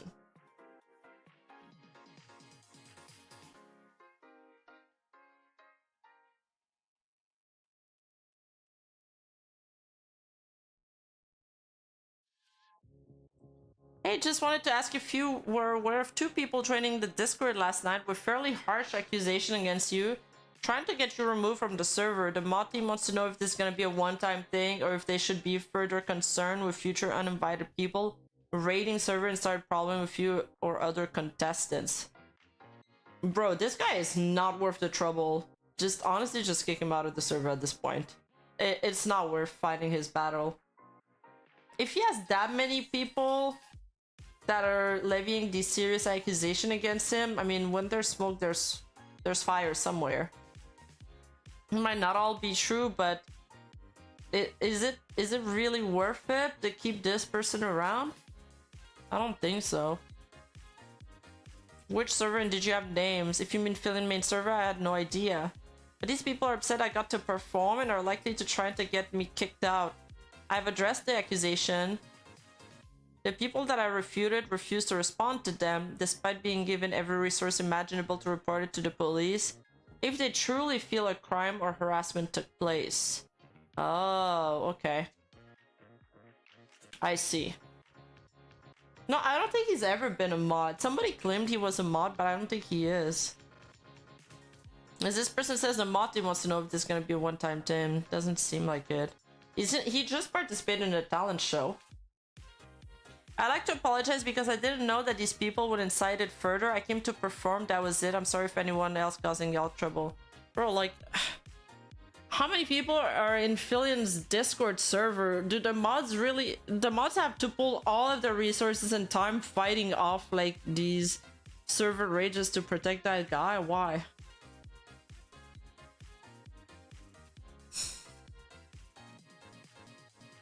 He should be reported to the police, yes. It had 100k people as a few days ago in her Discord? Are you serious? Wait, that is so many people!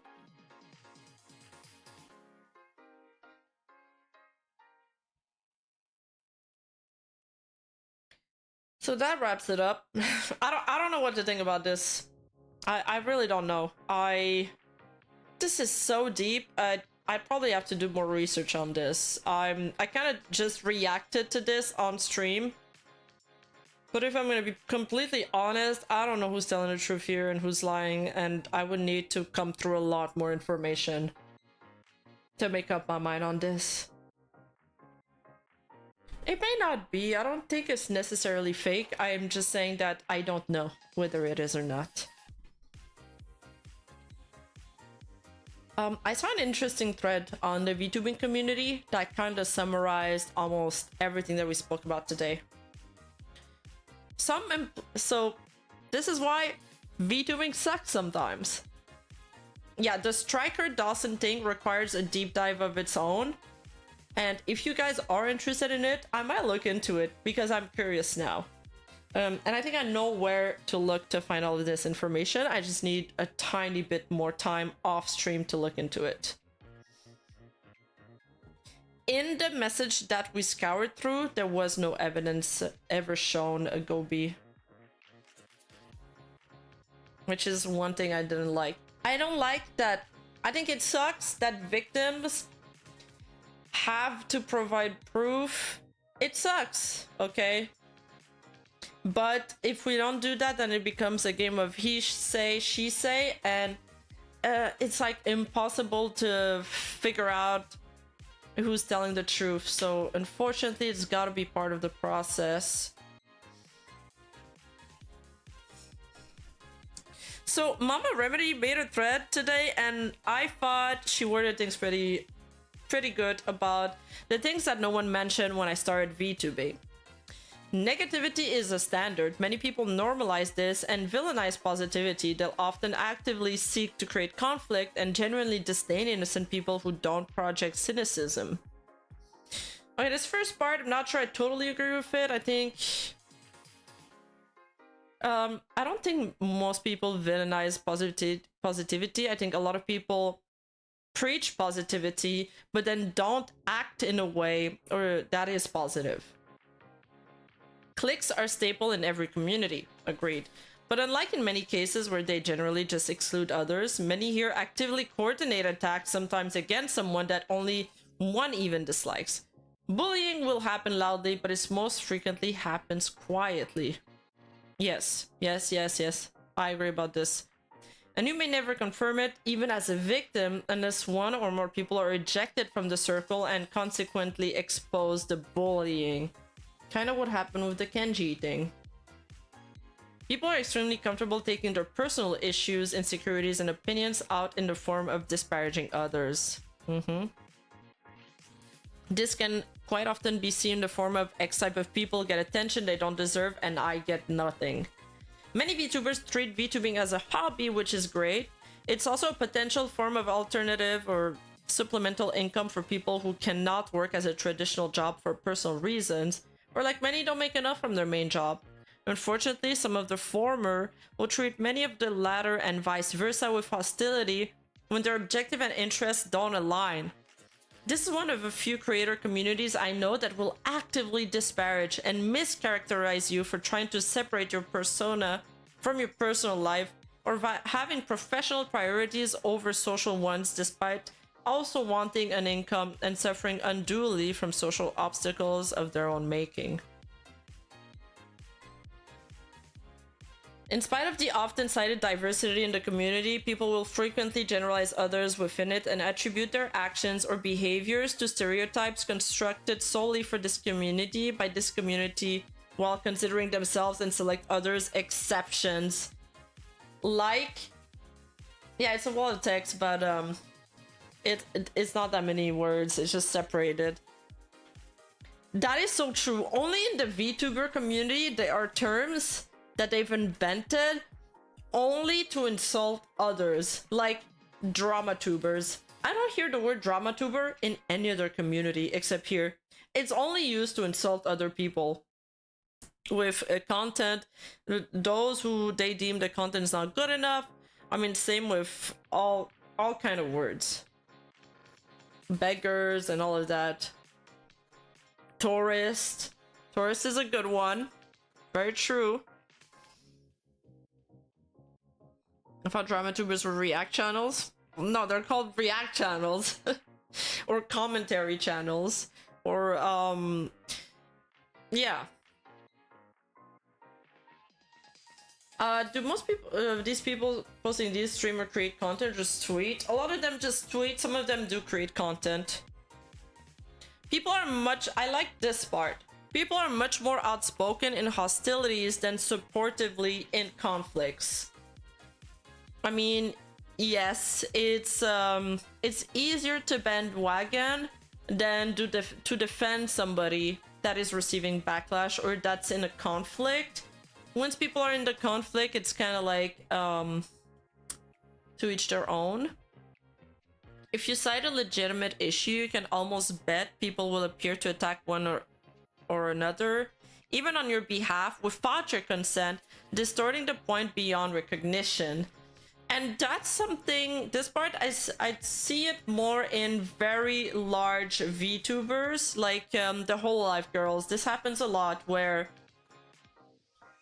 let's say, Crony complains that she's feeling ignored, but then this blows out of proportion.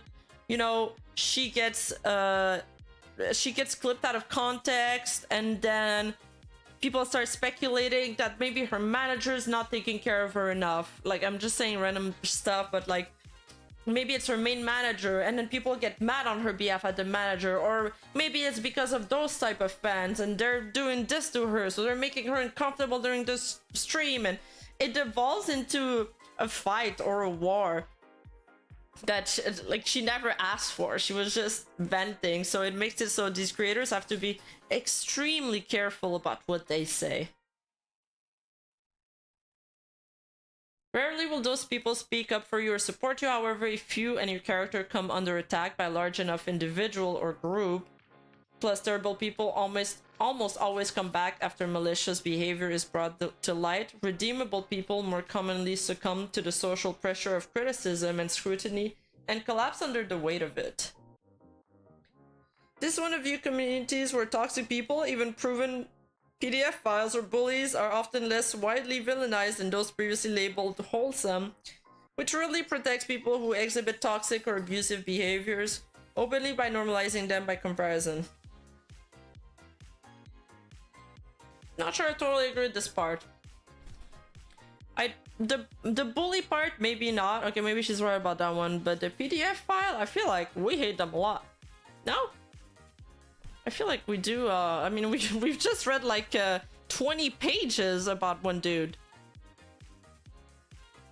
For progressive community, there is a surprising amount of extremely condensed bigotry in the form of racism, misogyny, misandry, transphobia, homophobia, ableism, and more.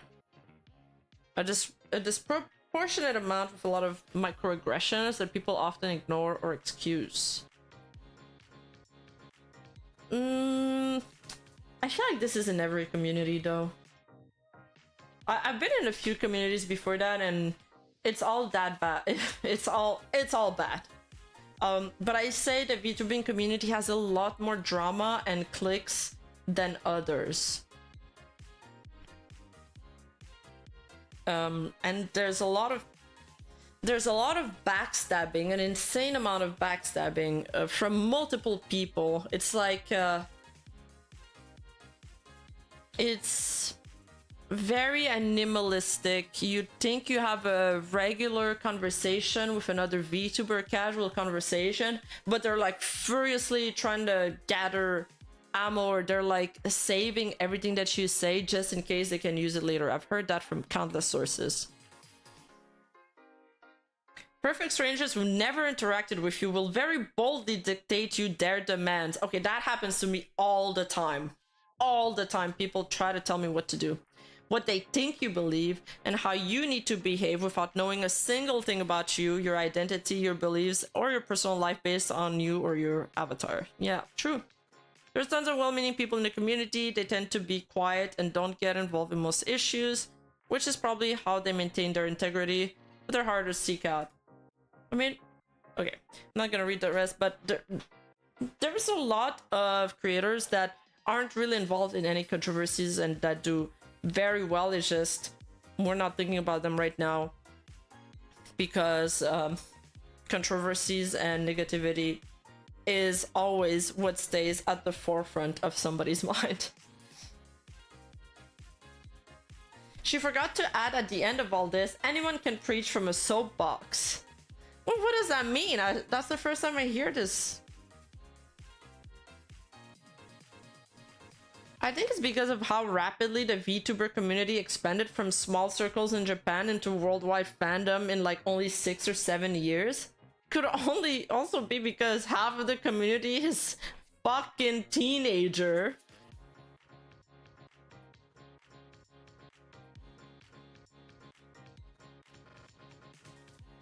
You can grow a great deal and make a great deal of progress, and the end up stagnation over changes in the algorithm or a necessary break and potentially never recover the same level of growth. This is very manageable but disheartening. Yeah, well, it's a marathon, not a race. As for the changes in the algorithm thing, that's scope. That's scope.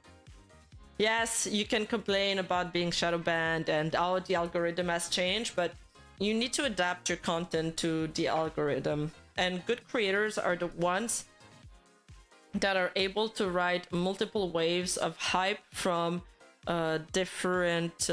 that you need to have enough flair to recognize when you need to adapt, when you need to change your content, even if it's a little bit, and when you can ride like other hype waves.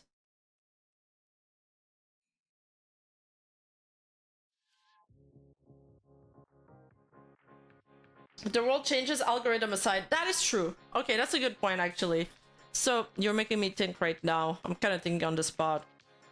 The world does change, and sometimes the novelty of you as a creator might fade away, and somebody else might come to take your spot, but that's also why you gotta make the most of it while you're there. And at the same time, again, it's also like the creators that renew themselves the most that get to stay relevant. That's why it's important to also collab with not just large creators, but small up-and-coming creators, because they're kind of the new wave that keeps like bringing a new wave of refreshment, and you get to stay relevant by associating yourself with them. And pineapple on pizza is good. I don't know what you guys are arguing about it, chat. It is good.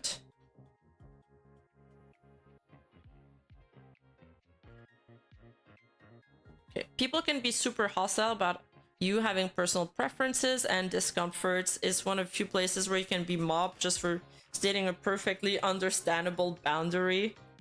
I think that's Twitter.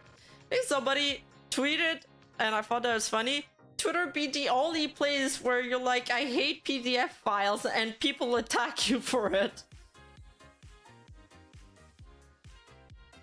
If it's informative, good. If it's free benefits art, you'll get a disproportionate amount of interaction and then potentially never see them again. Many care much more about numbers and social standing than they admit. I mean, it's your career, so you will care about that. Your social standing and your reputation is everything as a content creator. And the numbers is the only thing brands, agencies, and everything else judges you on. And the fact that you're not controversial.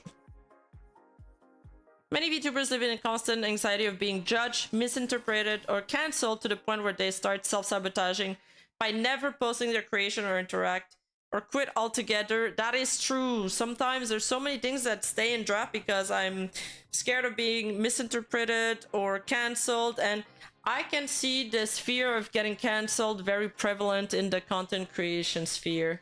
But also for all kind of professions that are creative, artistic, even authors from books, writers, actors, all of that.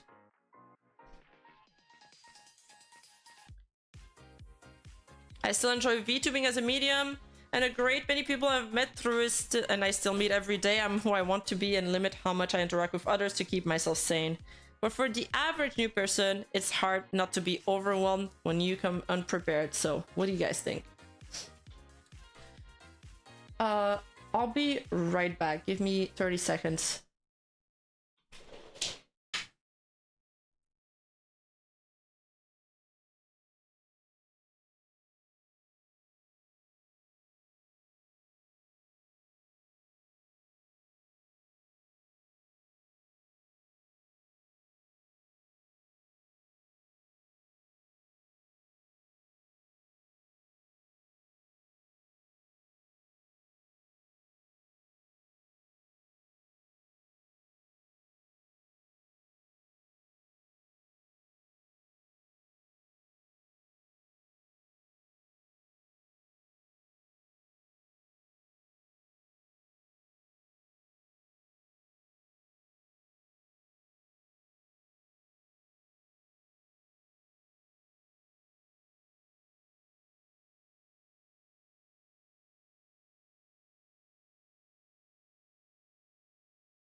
I'm back.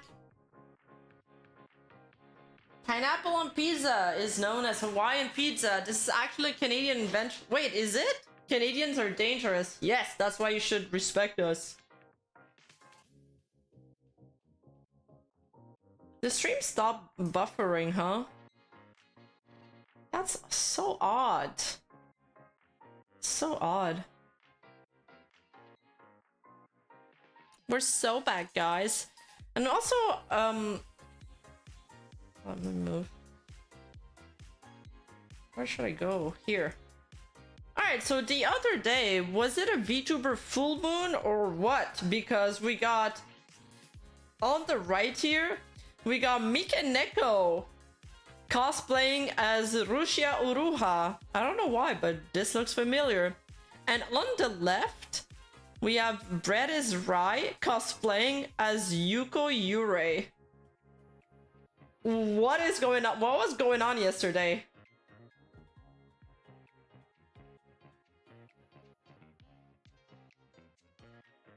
What is going on? When are we getting a Rima cosplayer? That is the real question, Kawasa. Necromancy at its finest. She can't let go, bros. She can't.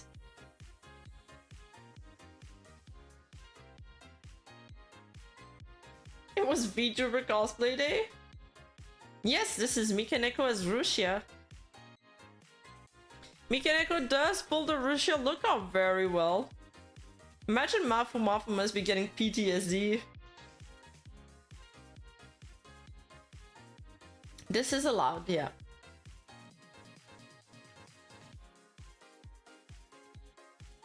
When is Rima gonna cosplay as horse? Bruh. Ban this guy. Pepe Joestar, you're out.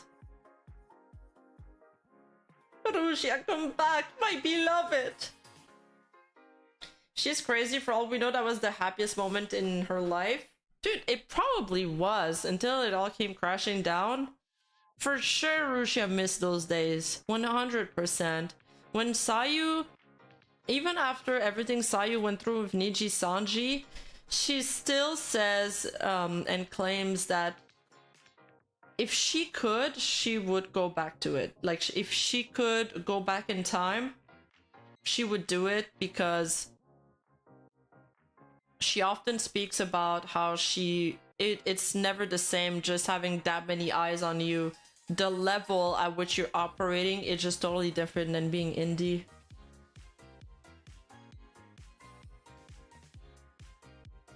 Also a smash.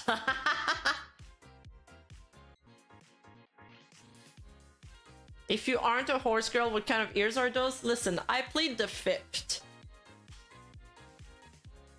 So quickly, Parrot 4chan was sponsored by Honkai Star Rail, and not for some reason, they stated the reason, but they decided not to pay him. He made a Niji Sanji video on it, and in it he kind of showcases some memes that were mocking Vox Akuma's new not new cosplay, goddammit, new skin suit and new outfit, okay? But also, because he mentioned Taiwan, they also gave that as a reason not to pay him. Mentioning Bilibili news regarding identity, and mentioning Niji members mixing alcohol with ASAP. Bilibili is not Honkai Star Rail is not gonna pay Parrot because he mentioned Niji members mixing alcohol with ASAP. Well, even the government stated that it was okay.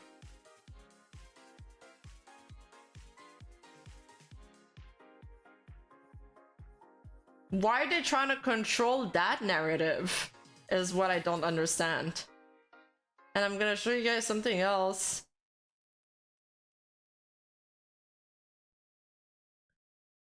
So, and he also, the other reason that they gave him for not paying him was that a friend reading "Feel that beard on my pussy?"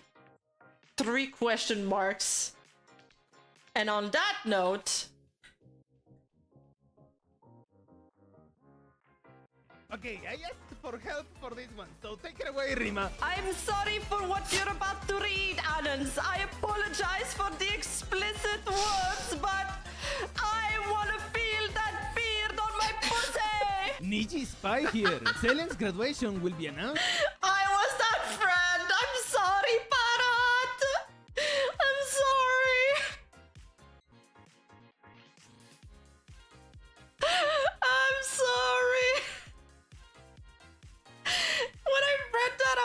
wait, what? Really? My line got him in trouble. I feel so bad.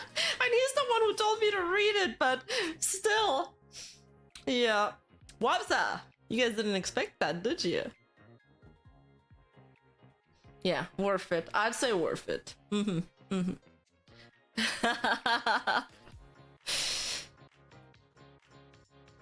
So, just because a lot of people seem to be getting confused about how sponsor works.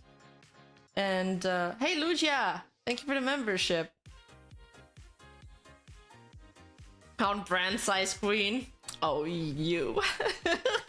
So, sponsors, the way it works is that, yeah, there are some sponsors that want to approve the whole video. However, most content creator will absolutely say no to that. Like, if a sponsor wants me to review the whole video, that has been part of some contract in the past, but I always try to negotiate this out of my contract or tell my agent that I don't want to do it because, one, you need to finish the video 1 week in advance, and that is already so hard to do because they need, like, I don't know how long to approve it.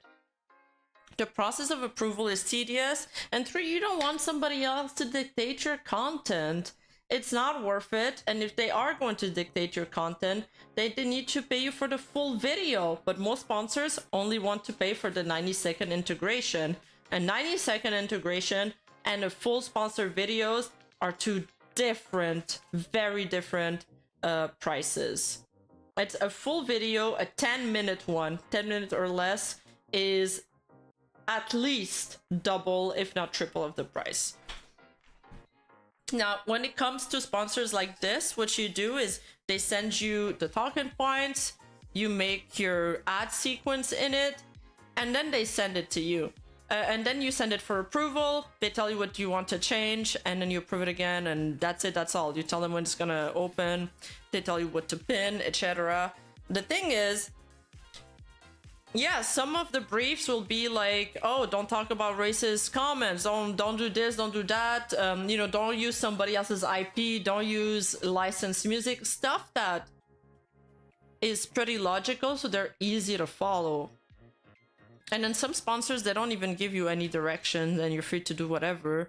Now, it needs to be stated, and if it's not stated in the brief, then the agency you're doing business with needs to be clear about the stipulation and what is in the contract. And I feel like somebody didn't relay these term of use to Parrot, because maybe this might have been like a dashboard deal. I think there was 2 middlemen involved. There was Luke here, and there's the person from Game Influencer. And I've worked with Luke before. He does he is like a middleman basically. So there's him, there's Game Influencer, and then there's the sponsor. There's quite a few steps in between, and a message here didn't go through to Parrot. But what sucks is that Parrot's gonna end up paying for it because he did all the work, and now they're refusing to pay. So it sucks, man. It fucking sucks. But I'm so shook that the Taiwan thing is like, I understand the racist maybe stuff, but Taiwan, and then mentioning Niji members mixing alcohol with ASAP? What? Like, even if you have a member of the CCP on the board of your company, if you're Honkai Star Rail, which you have to have in China, I'm surprised the CCP is trying to control the narrative for another private company. Well, a public traded company, but you know, it's not owned by them.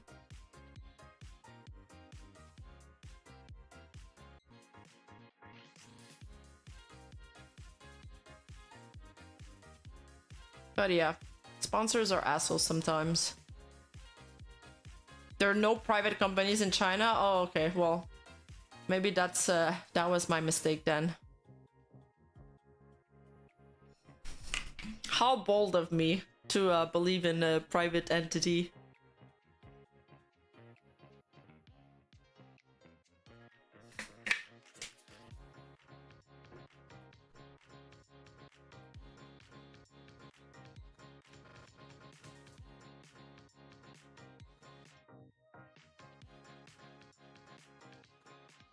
Thank you, Drop the Baton.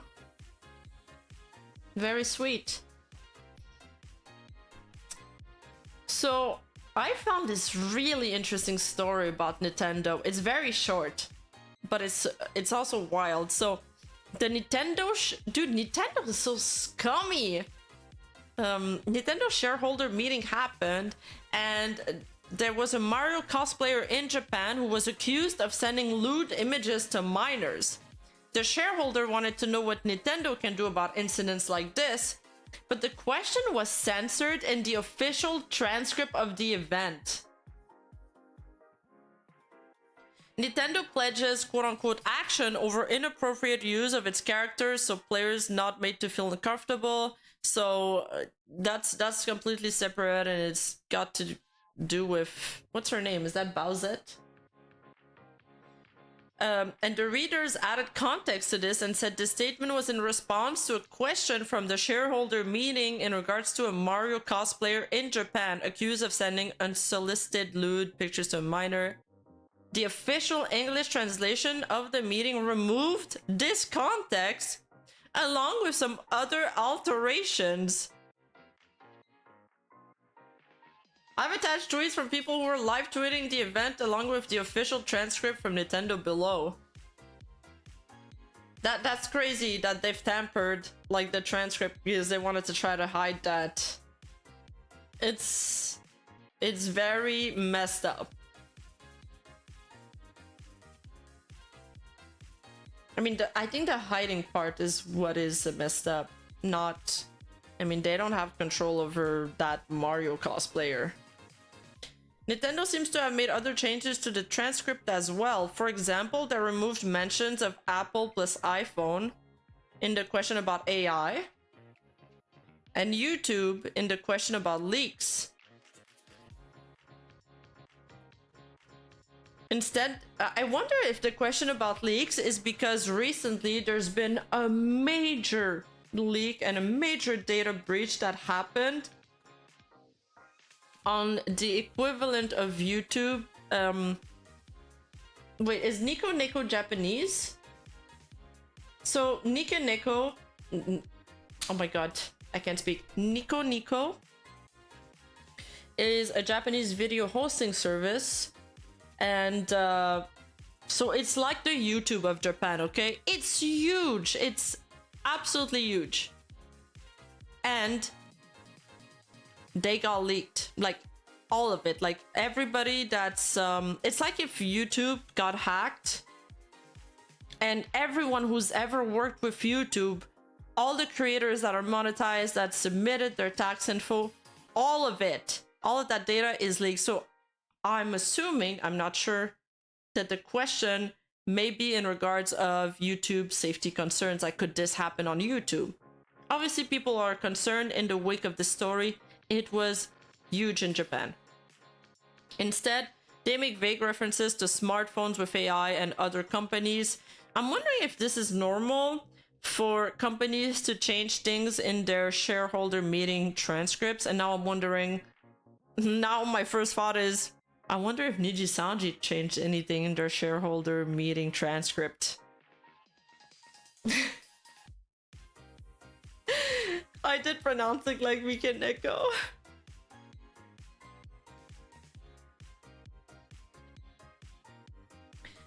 Question 15. I have also seen cases where Nintendo's policy of making everyone involved with the company smile has not made me smile.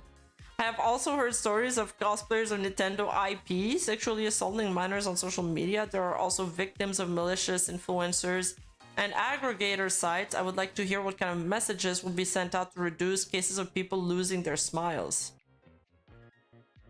Regarding the basic policy of making people smile, I would like to know what Nintendo will do about cases where people are not used to smiling, such as sexual assaults on cosplayers and assaults by business partners, and the existence of people who target minorities and take away their smiles. I understand that Nintendo sees itself as a company that aims to put smiles on the face of everyone it touches. Unfortunately, I sometimes come across cases on social media where Nintendo IP and games are used inappropriately. I feel that this kind of behavior poses the risk of damaging the value of Nintendo's IP, so I'd like to know how you handled such cases. This is a legit question. Why did they remove that? Like, this one's a legitimate concern. Everyone it touches. Ah, yo. Yeah, I know. That did not translate well. That did not translate well. Okay, lastly, there's been an issue with Taiga, also known as Taigaholic. He's a VTuber content creator. He has over 100k, or he had over 100k subscribers on YouTube, which is a huge milestone. And he was having trouble with his channel. He was at 2 strikes, and then he got his whole channel deleted. The worst nightmare any YouTuber could have.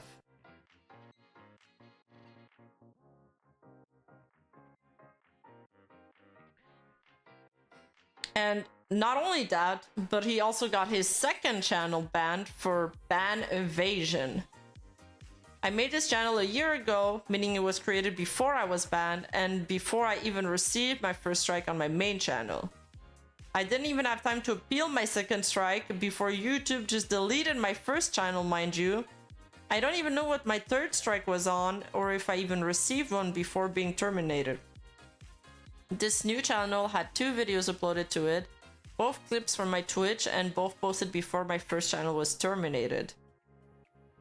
This is targeted harassment at Team YouTube. I'm so exhausted. He then made like a longer thread explaining what's happening. Hey everyone, just wanted to let you know that I'm okay. Sorry for worrying you all. Because at first he like posted a tweet saying, oh, I'm gonna end it with a picture of his, you know, YouTube channel being gone. So everybody was worried. But then he explained himself. He said, I started my YouTube channel when it became clear none of the big clippers were interested in featuring me, assumedly because of my gender and or how I chose to express myself. Even when I would show up in a clip with another VTuber, they would always neglect crediting me despite being right there talking in the clip. It became pretty clear very quickly that I had no choice but to clip myself. That's when I started my own channel, and it quickly surpassed even my Twitch channel in terms of subscribers and even active viewership. What started as just a pet project turned into something very personal for me. It was a place I could be unapologetically myself and still manage my growth, since most of the mainstream clippers weren't interested in what I had to offer. I always acted within the guidelines specified within the YouTube sexual content TOS. Yeah, I made a lot of dick jokes, but that is not a violation and it never has been, contrary to what some people seem to be insisting. So losing it now, right after receiving my play button directly from YouTube, feels like losing a part of myself. I've had this channel with me since I started streaming, and it basically grew with me into a catalog of my entire streaming career throughout the years. Thank you for the kind words and outpouring of support. I'm holding up as best as I can, but to completely be honest, I'm just exhausted at this point. I don't know what to do now. It's gone. Everything feels numb. Everything feels so futile. I feel like no matter how hard I work to be a better person, a better content creator, it just won't pay off. Please, Team YouTube, this has been my life for the last 4 years. I've been on your platform making content for virtually my entire adult life. Please reverse this. Here he's showing other, so he's been striked for content that other people have very similar content on their channel. For example, one of the strikes he received was for a clip where he was like moaning in a sexual manner, but there's tons of VTuber moan clips. There's 238 videos in that playlist alone. Ayo, by the way, remind me to add that to my watch later list. And he also showcases Feifei's channel, which has 779k subscribers. Holy shit, I didn't know she had that many. Which I've censored the thumbnails because they're very explicit. And basically, basically to make the comparison that like other people have done very similar videos than him without getting striked.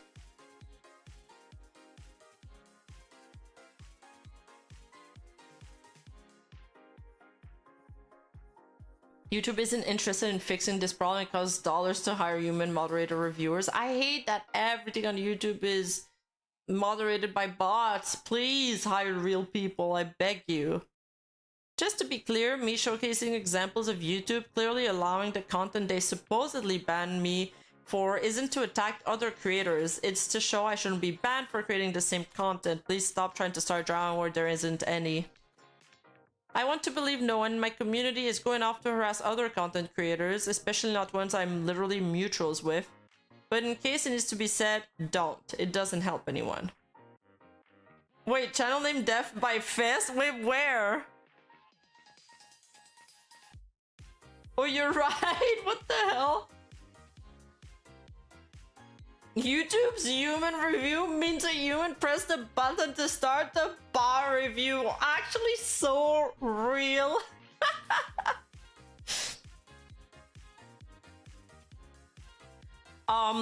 The biggest part about this, but some of the tweets were deleted, is that most of his strikes come from malicious intent. So there's this other guy which has another content creator on YouTube which has sparked some beef with some of Taiga's fan base. Taiga's fan base criticized him, or I think reported one of his video which got taken down, and he retaliated by mass reporting all of Taiga's videos. And it worked, I guess, because Taiga lost his channel, and there is proof of that. Taiga posted a lot of it, and the guy was pretty much bragging about it on social media. I couldn't find a post again, but I remember very clearly looking into it. It's completely messed up. So there's more. How do you make a mistake like that? Thanks for taking an interest in my online safety after deplatforming me. Once again, we'll see what you actually allow on the platform. Be consistent. Also notice how they consistently avoid articulating which part of the terms of service I actually specifically violated. Just vaguely citing the same articles over and over again. They always do that. They always do that. They did that to me too with my Neanders video. They refused to tell me exactly... No, I don't have the bigger screenshot. They refused to tell me exactly where my video violated the TOS. They were just like, oh, the entire video or the metadata. It could be the tags, the thumbnail, or the title.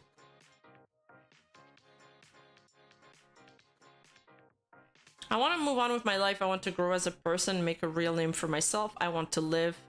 All my asking is to be allowed to exist. I don't want to cry homophobia because femboys aren't gays or whatever. He's a fanboy, by the way. That's why he's saying that.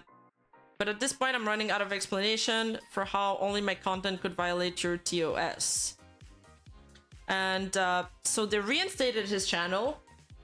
And so he tweets that with his silver play button. But then, what is worst, they took down his channel again within 6 hours of him posting this. I think that's gotta be worse than losing your channel. 6 hours after, he tweets, "Are you serious right now, Team YouTube? Your channel won't be put back on YouTube. We've taken a careful look at your channel again and confirmed that it violated our nudity and sexual content policy. We recognize this disappointing news, but our goal is to keep the YouTube community safe and supported." Bro, I don't know if it's keeping it safe if you're letting the other guy like harass him and mass report his videos. They just sent me this today. "Hi Tigerverse, we're pleased to let you know that we've recently reviewed your YouTube account, and after taking another look, we can confirm that it is not in violation of our term of services. We have lifted the suspension of your account and it's once again active and operational." Wait, they sent him that and then they took down the channel again? "We'd like to thank you for your patience while we reviewed this case. Our goal is to make sure content doesn't violate our community guidelines so that YouTube can be a safe place for all, and sometimes we make mistakes trying to get it right." Yeah, you make a lot of mistakes. We hope you understand and we're sorry for any inconvenience or frustration this has caused. All my strikes were removed when they put my channel back up with the exception of a single warning I received on a video from a month ago. So my channel was deleted with 0 strikes this time. I don't even have the option to appeal this time. I'm so tired of posting about this. I just want to create content. This is frustrating. It's frustrating to read this. Am I the only one that thinks it— oh, sorry, I missed your super chat when you sent it earlier. Am I the only one that thinks that it was a good thing Russia was terminated? Can you imagine if she was in Holo when the allegations were released? True. Holo dodged a bullet. Beer Bros Gather, your chances now! Nani? My horse Oshi is live. Rima working so hard, especially after a meet and greet. Yeah, thank you for the 45 bits. Thank you so much, Primera. If I remember correctly, YouTube did have a team of human moderators, but due to emotional distress from questionable videos being reviewed, YouTube turned to AI? Really? Some YouTube lore here.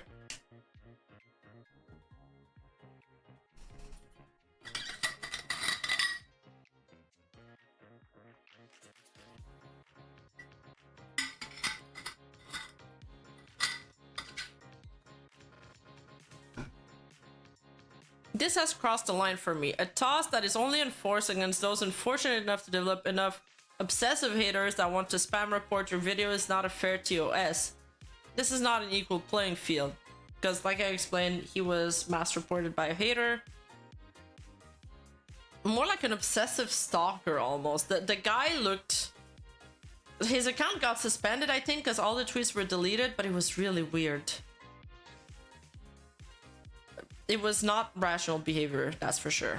That just makes the most isolated members of a community even more vulnerable, while allowing those fortunate enough to fly under the radar to essentially play an entirely different game in the videos they're allowed to post.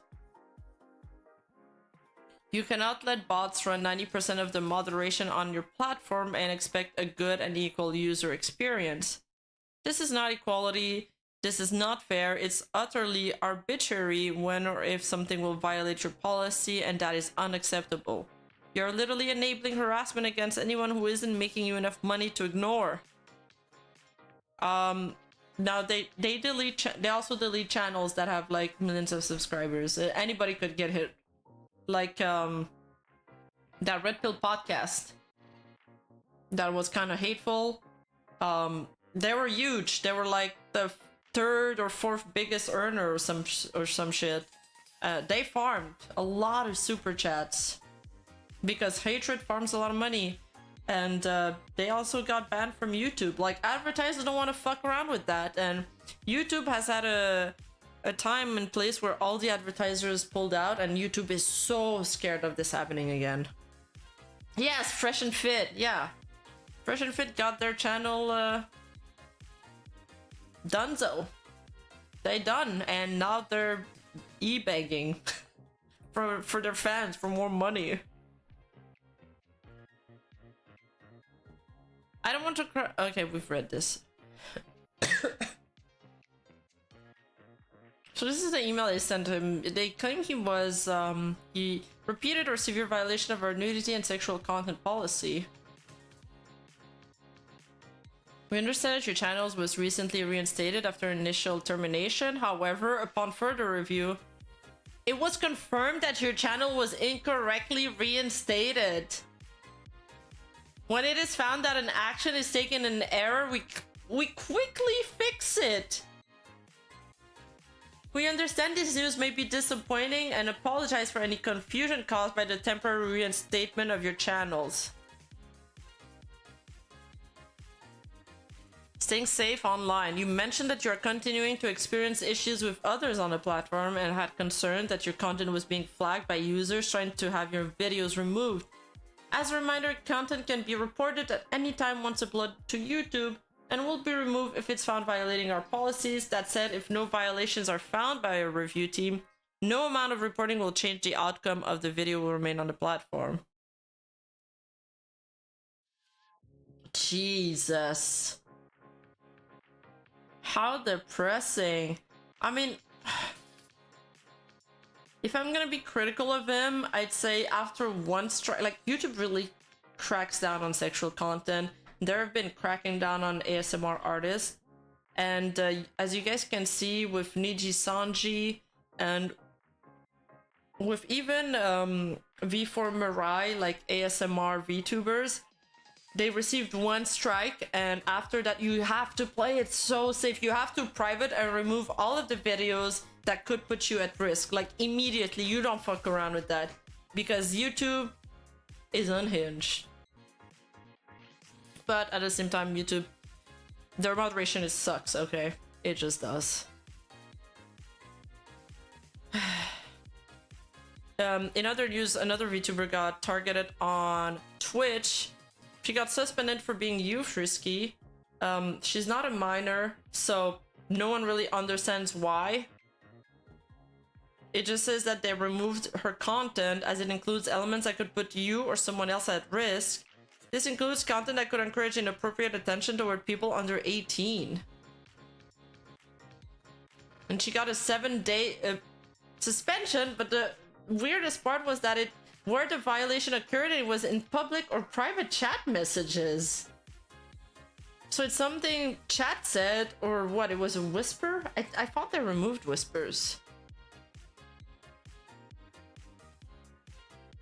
Twitch is always unfairly targeting VTubers for some reason, and this is just one more reason, one more instance where this happens. After the whole VR chat saga, I don't even know what to say. You frisky, then raise the minimum age for having a Twitch account. I totally agree. I don't know why they won't do that. I don't know why they refuse to do that. They don't want to lose on the money, I guess. Twitch does not like bouncy anime bobas, I agree. I'm confused at claims whispers are gone. I just checked and it's still there. Oh, so whispers are still there? Yeah, they'll make less money, exactly. But that's exactly it. I never tried ASMR to try and fall asleep. Does it actually work? Some people only fall asleep listening to ASMR, yeah. I don't personally, but you have to find the type of ASMR you like to, and that's also requires some trial and error. You're still going, Supreme Leader? Yes, I am, Charlie. I have a lot of stamina. Keep them pixels covered. No nude pixels out here. We gotta shame you. Anyway, I went through everything, all 89 slides. Woo! That was a tough one with my internet buffering and my throat buffering as well. But thank you for sticking up with me. I'm sorry about the internet issues. I want to fix this ASAP. I get extremely frustrated. House of Woach is out, and by that I mean House of Dragon. So I love that show, so I'm gonna go watch that now. And I guess we could find somebody to raid real quick.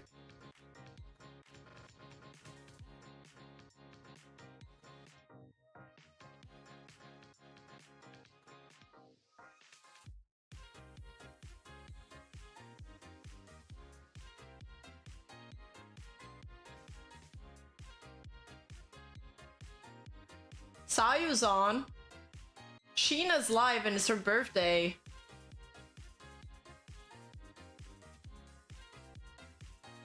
Should we raid Sayu or Sheena?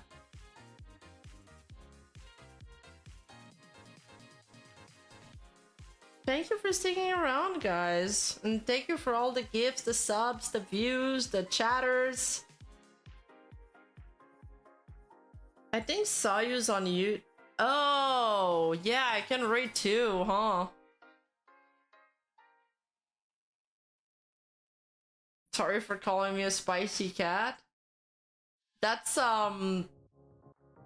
better than calling me a spicy horse. Okay, let's try that. That was a good suggestion. I don't even remember how to rate people on Twitch. Holy shit, I got 99 viewers on Twitch! It's a new record!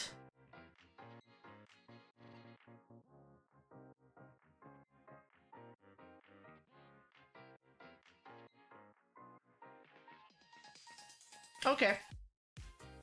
So I already saw you on Twitch. Oh my god, how do I do this? Do I just type their name or do I have to put at before? Oh, is this gonna work?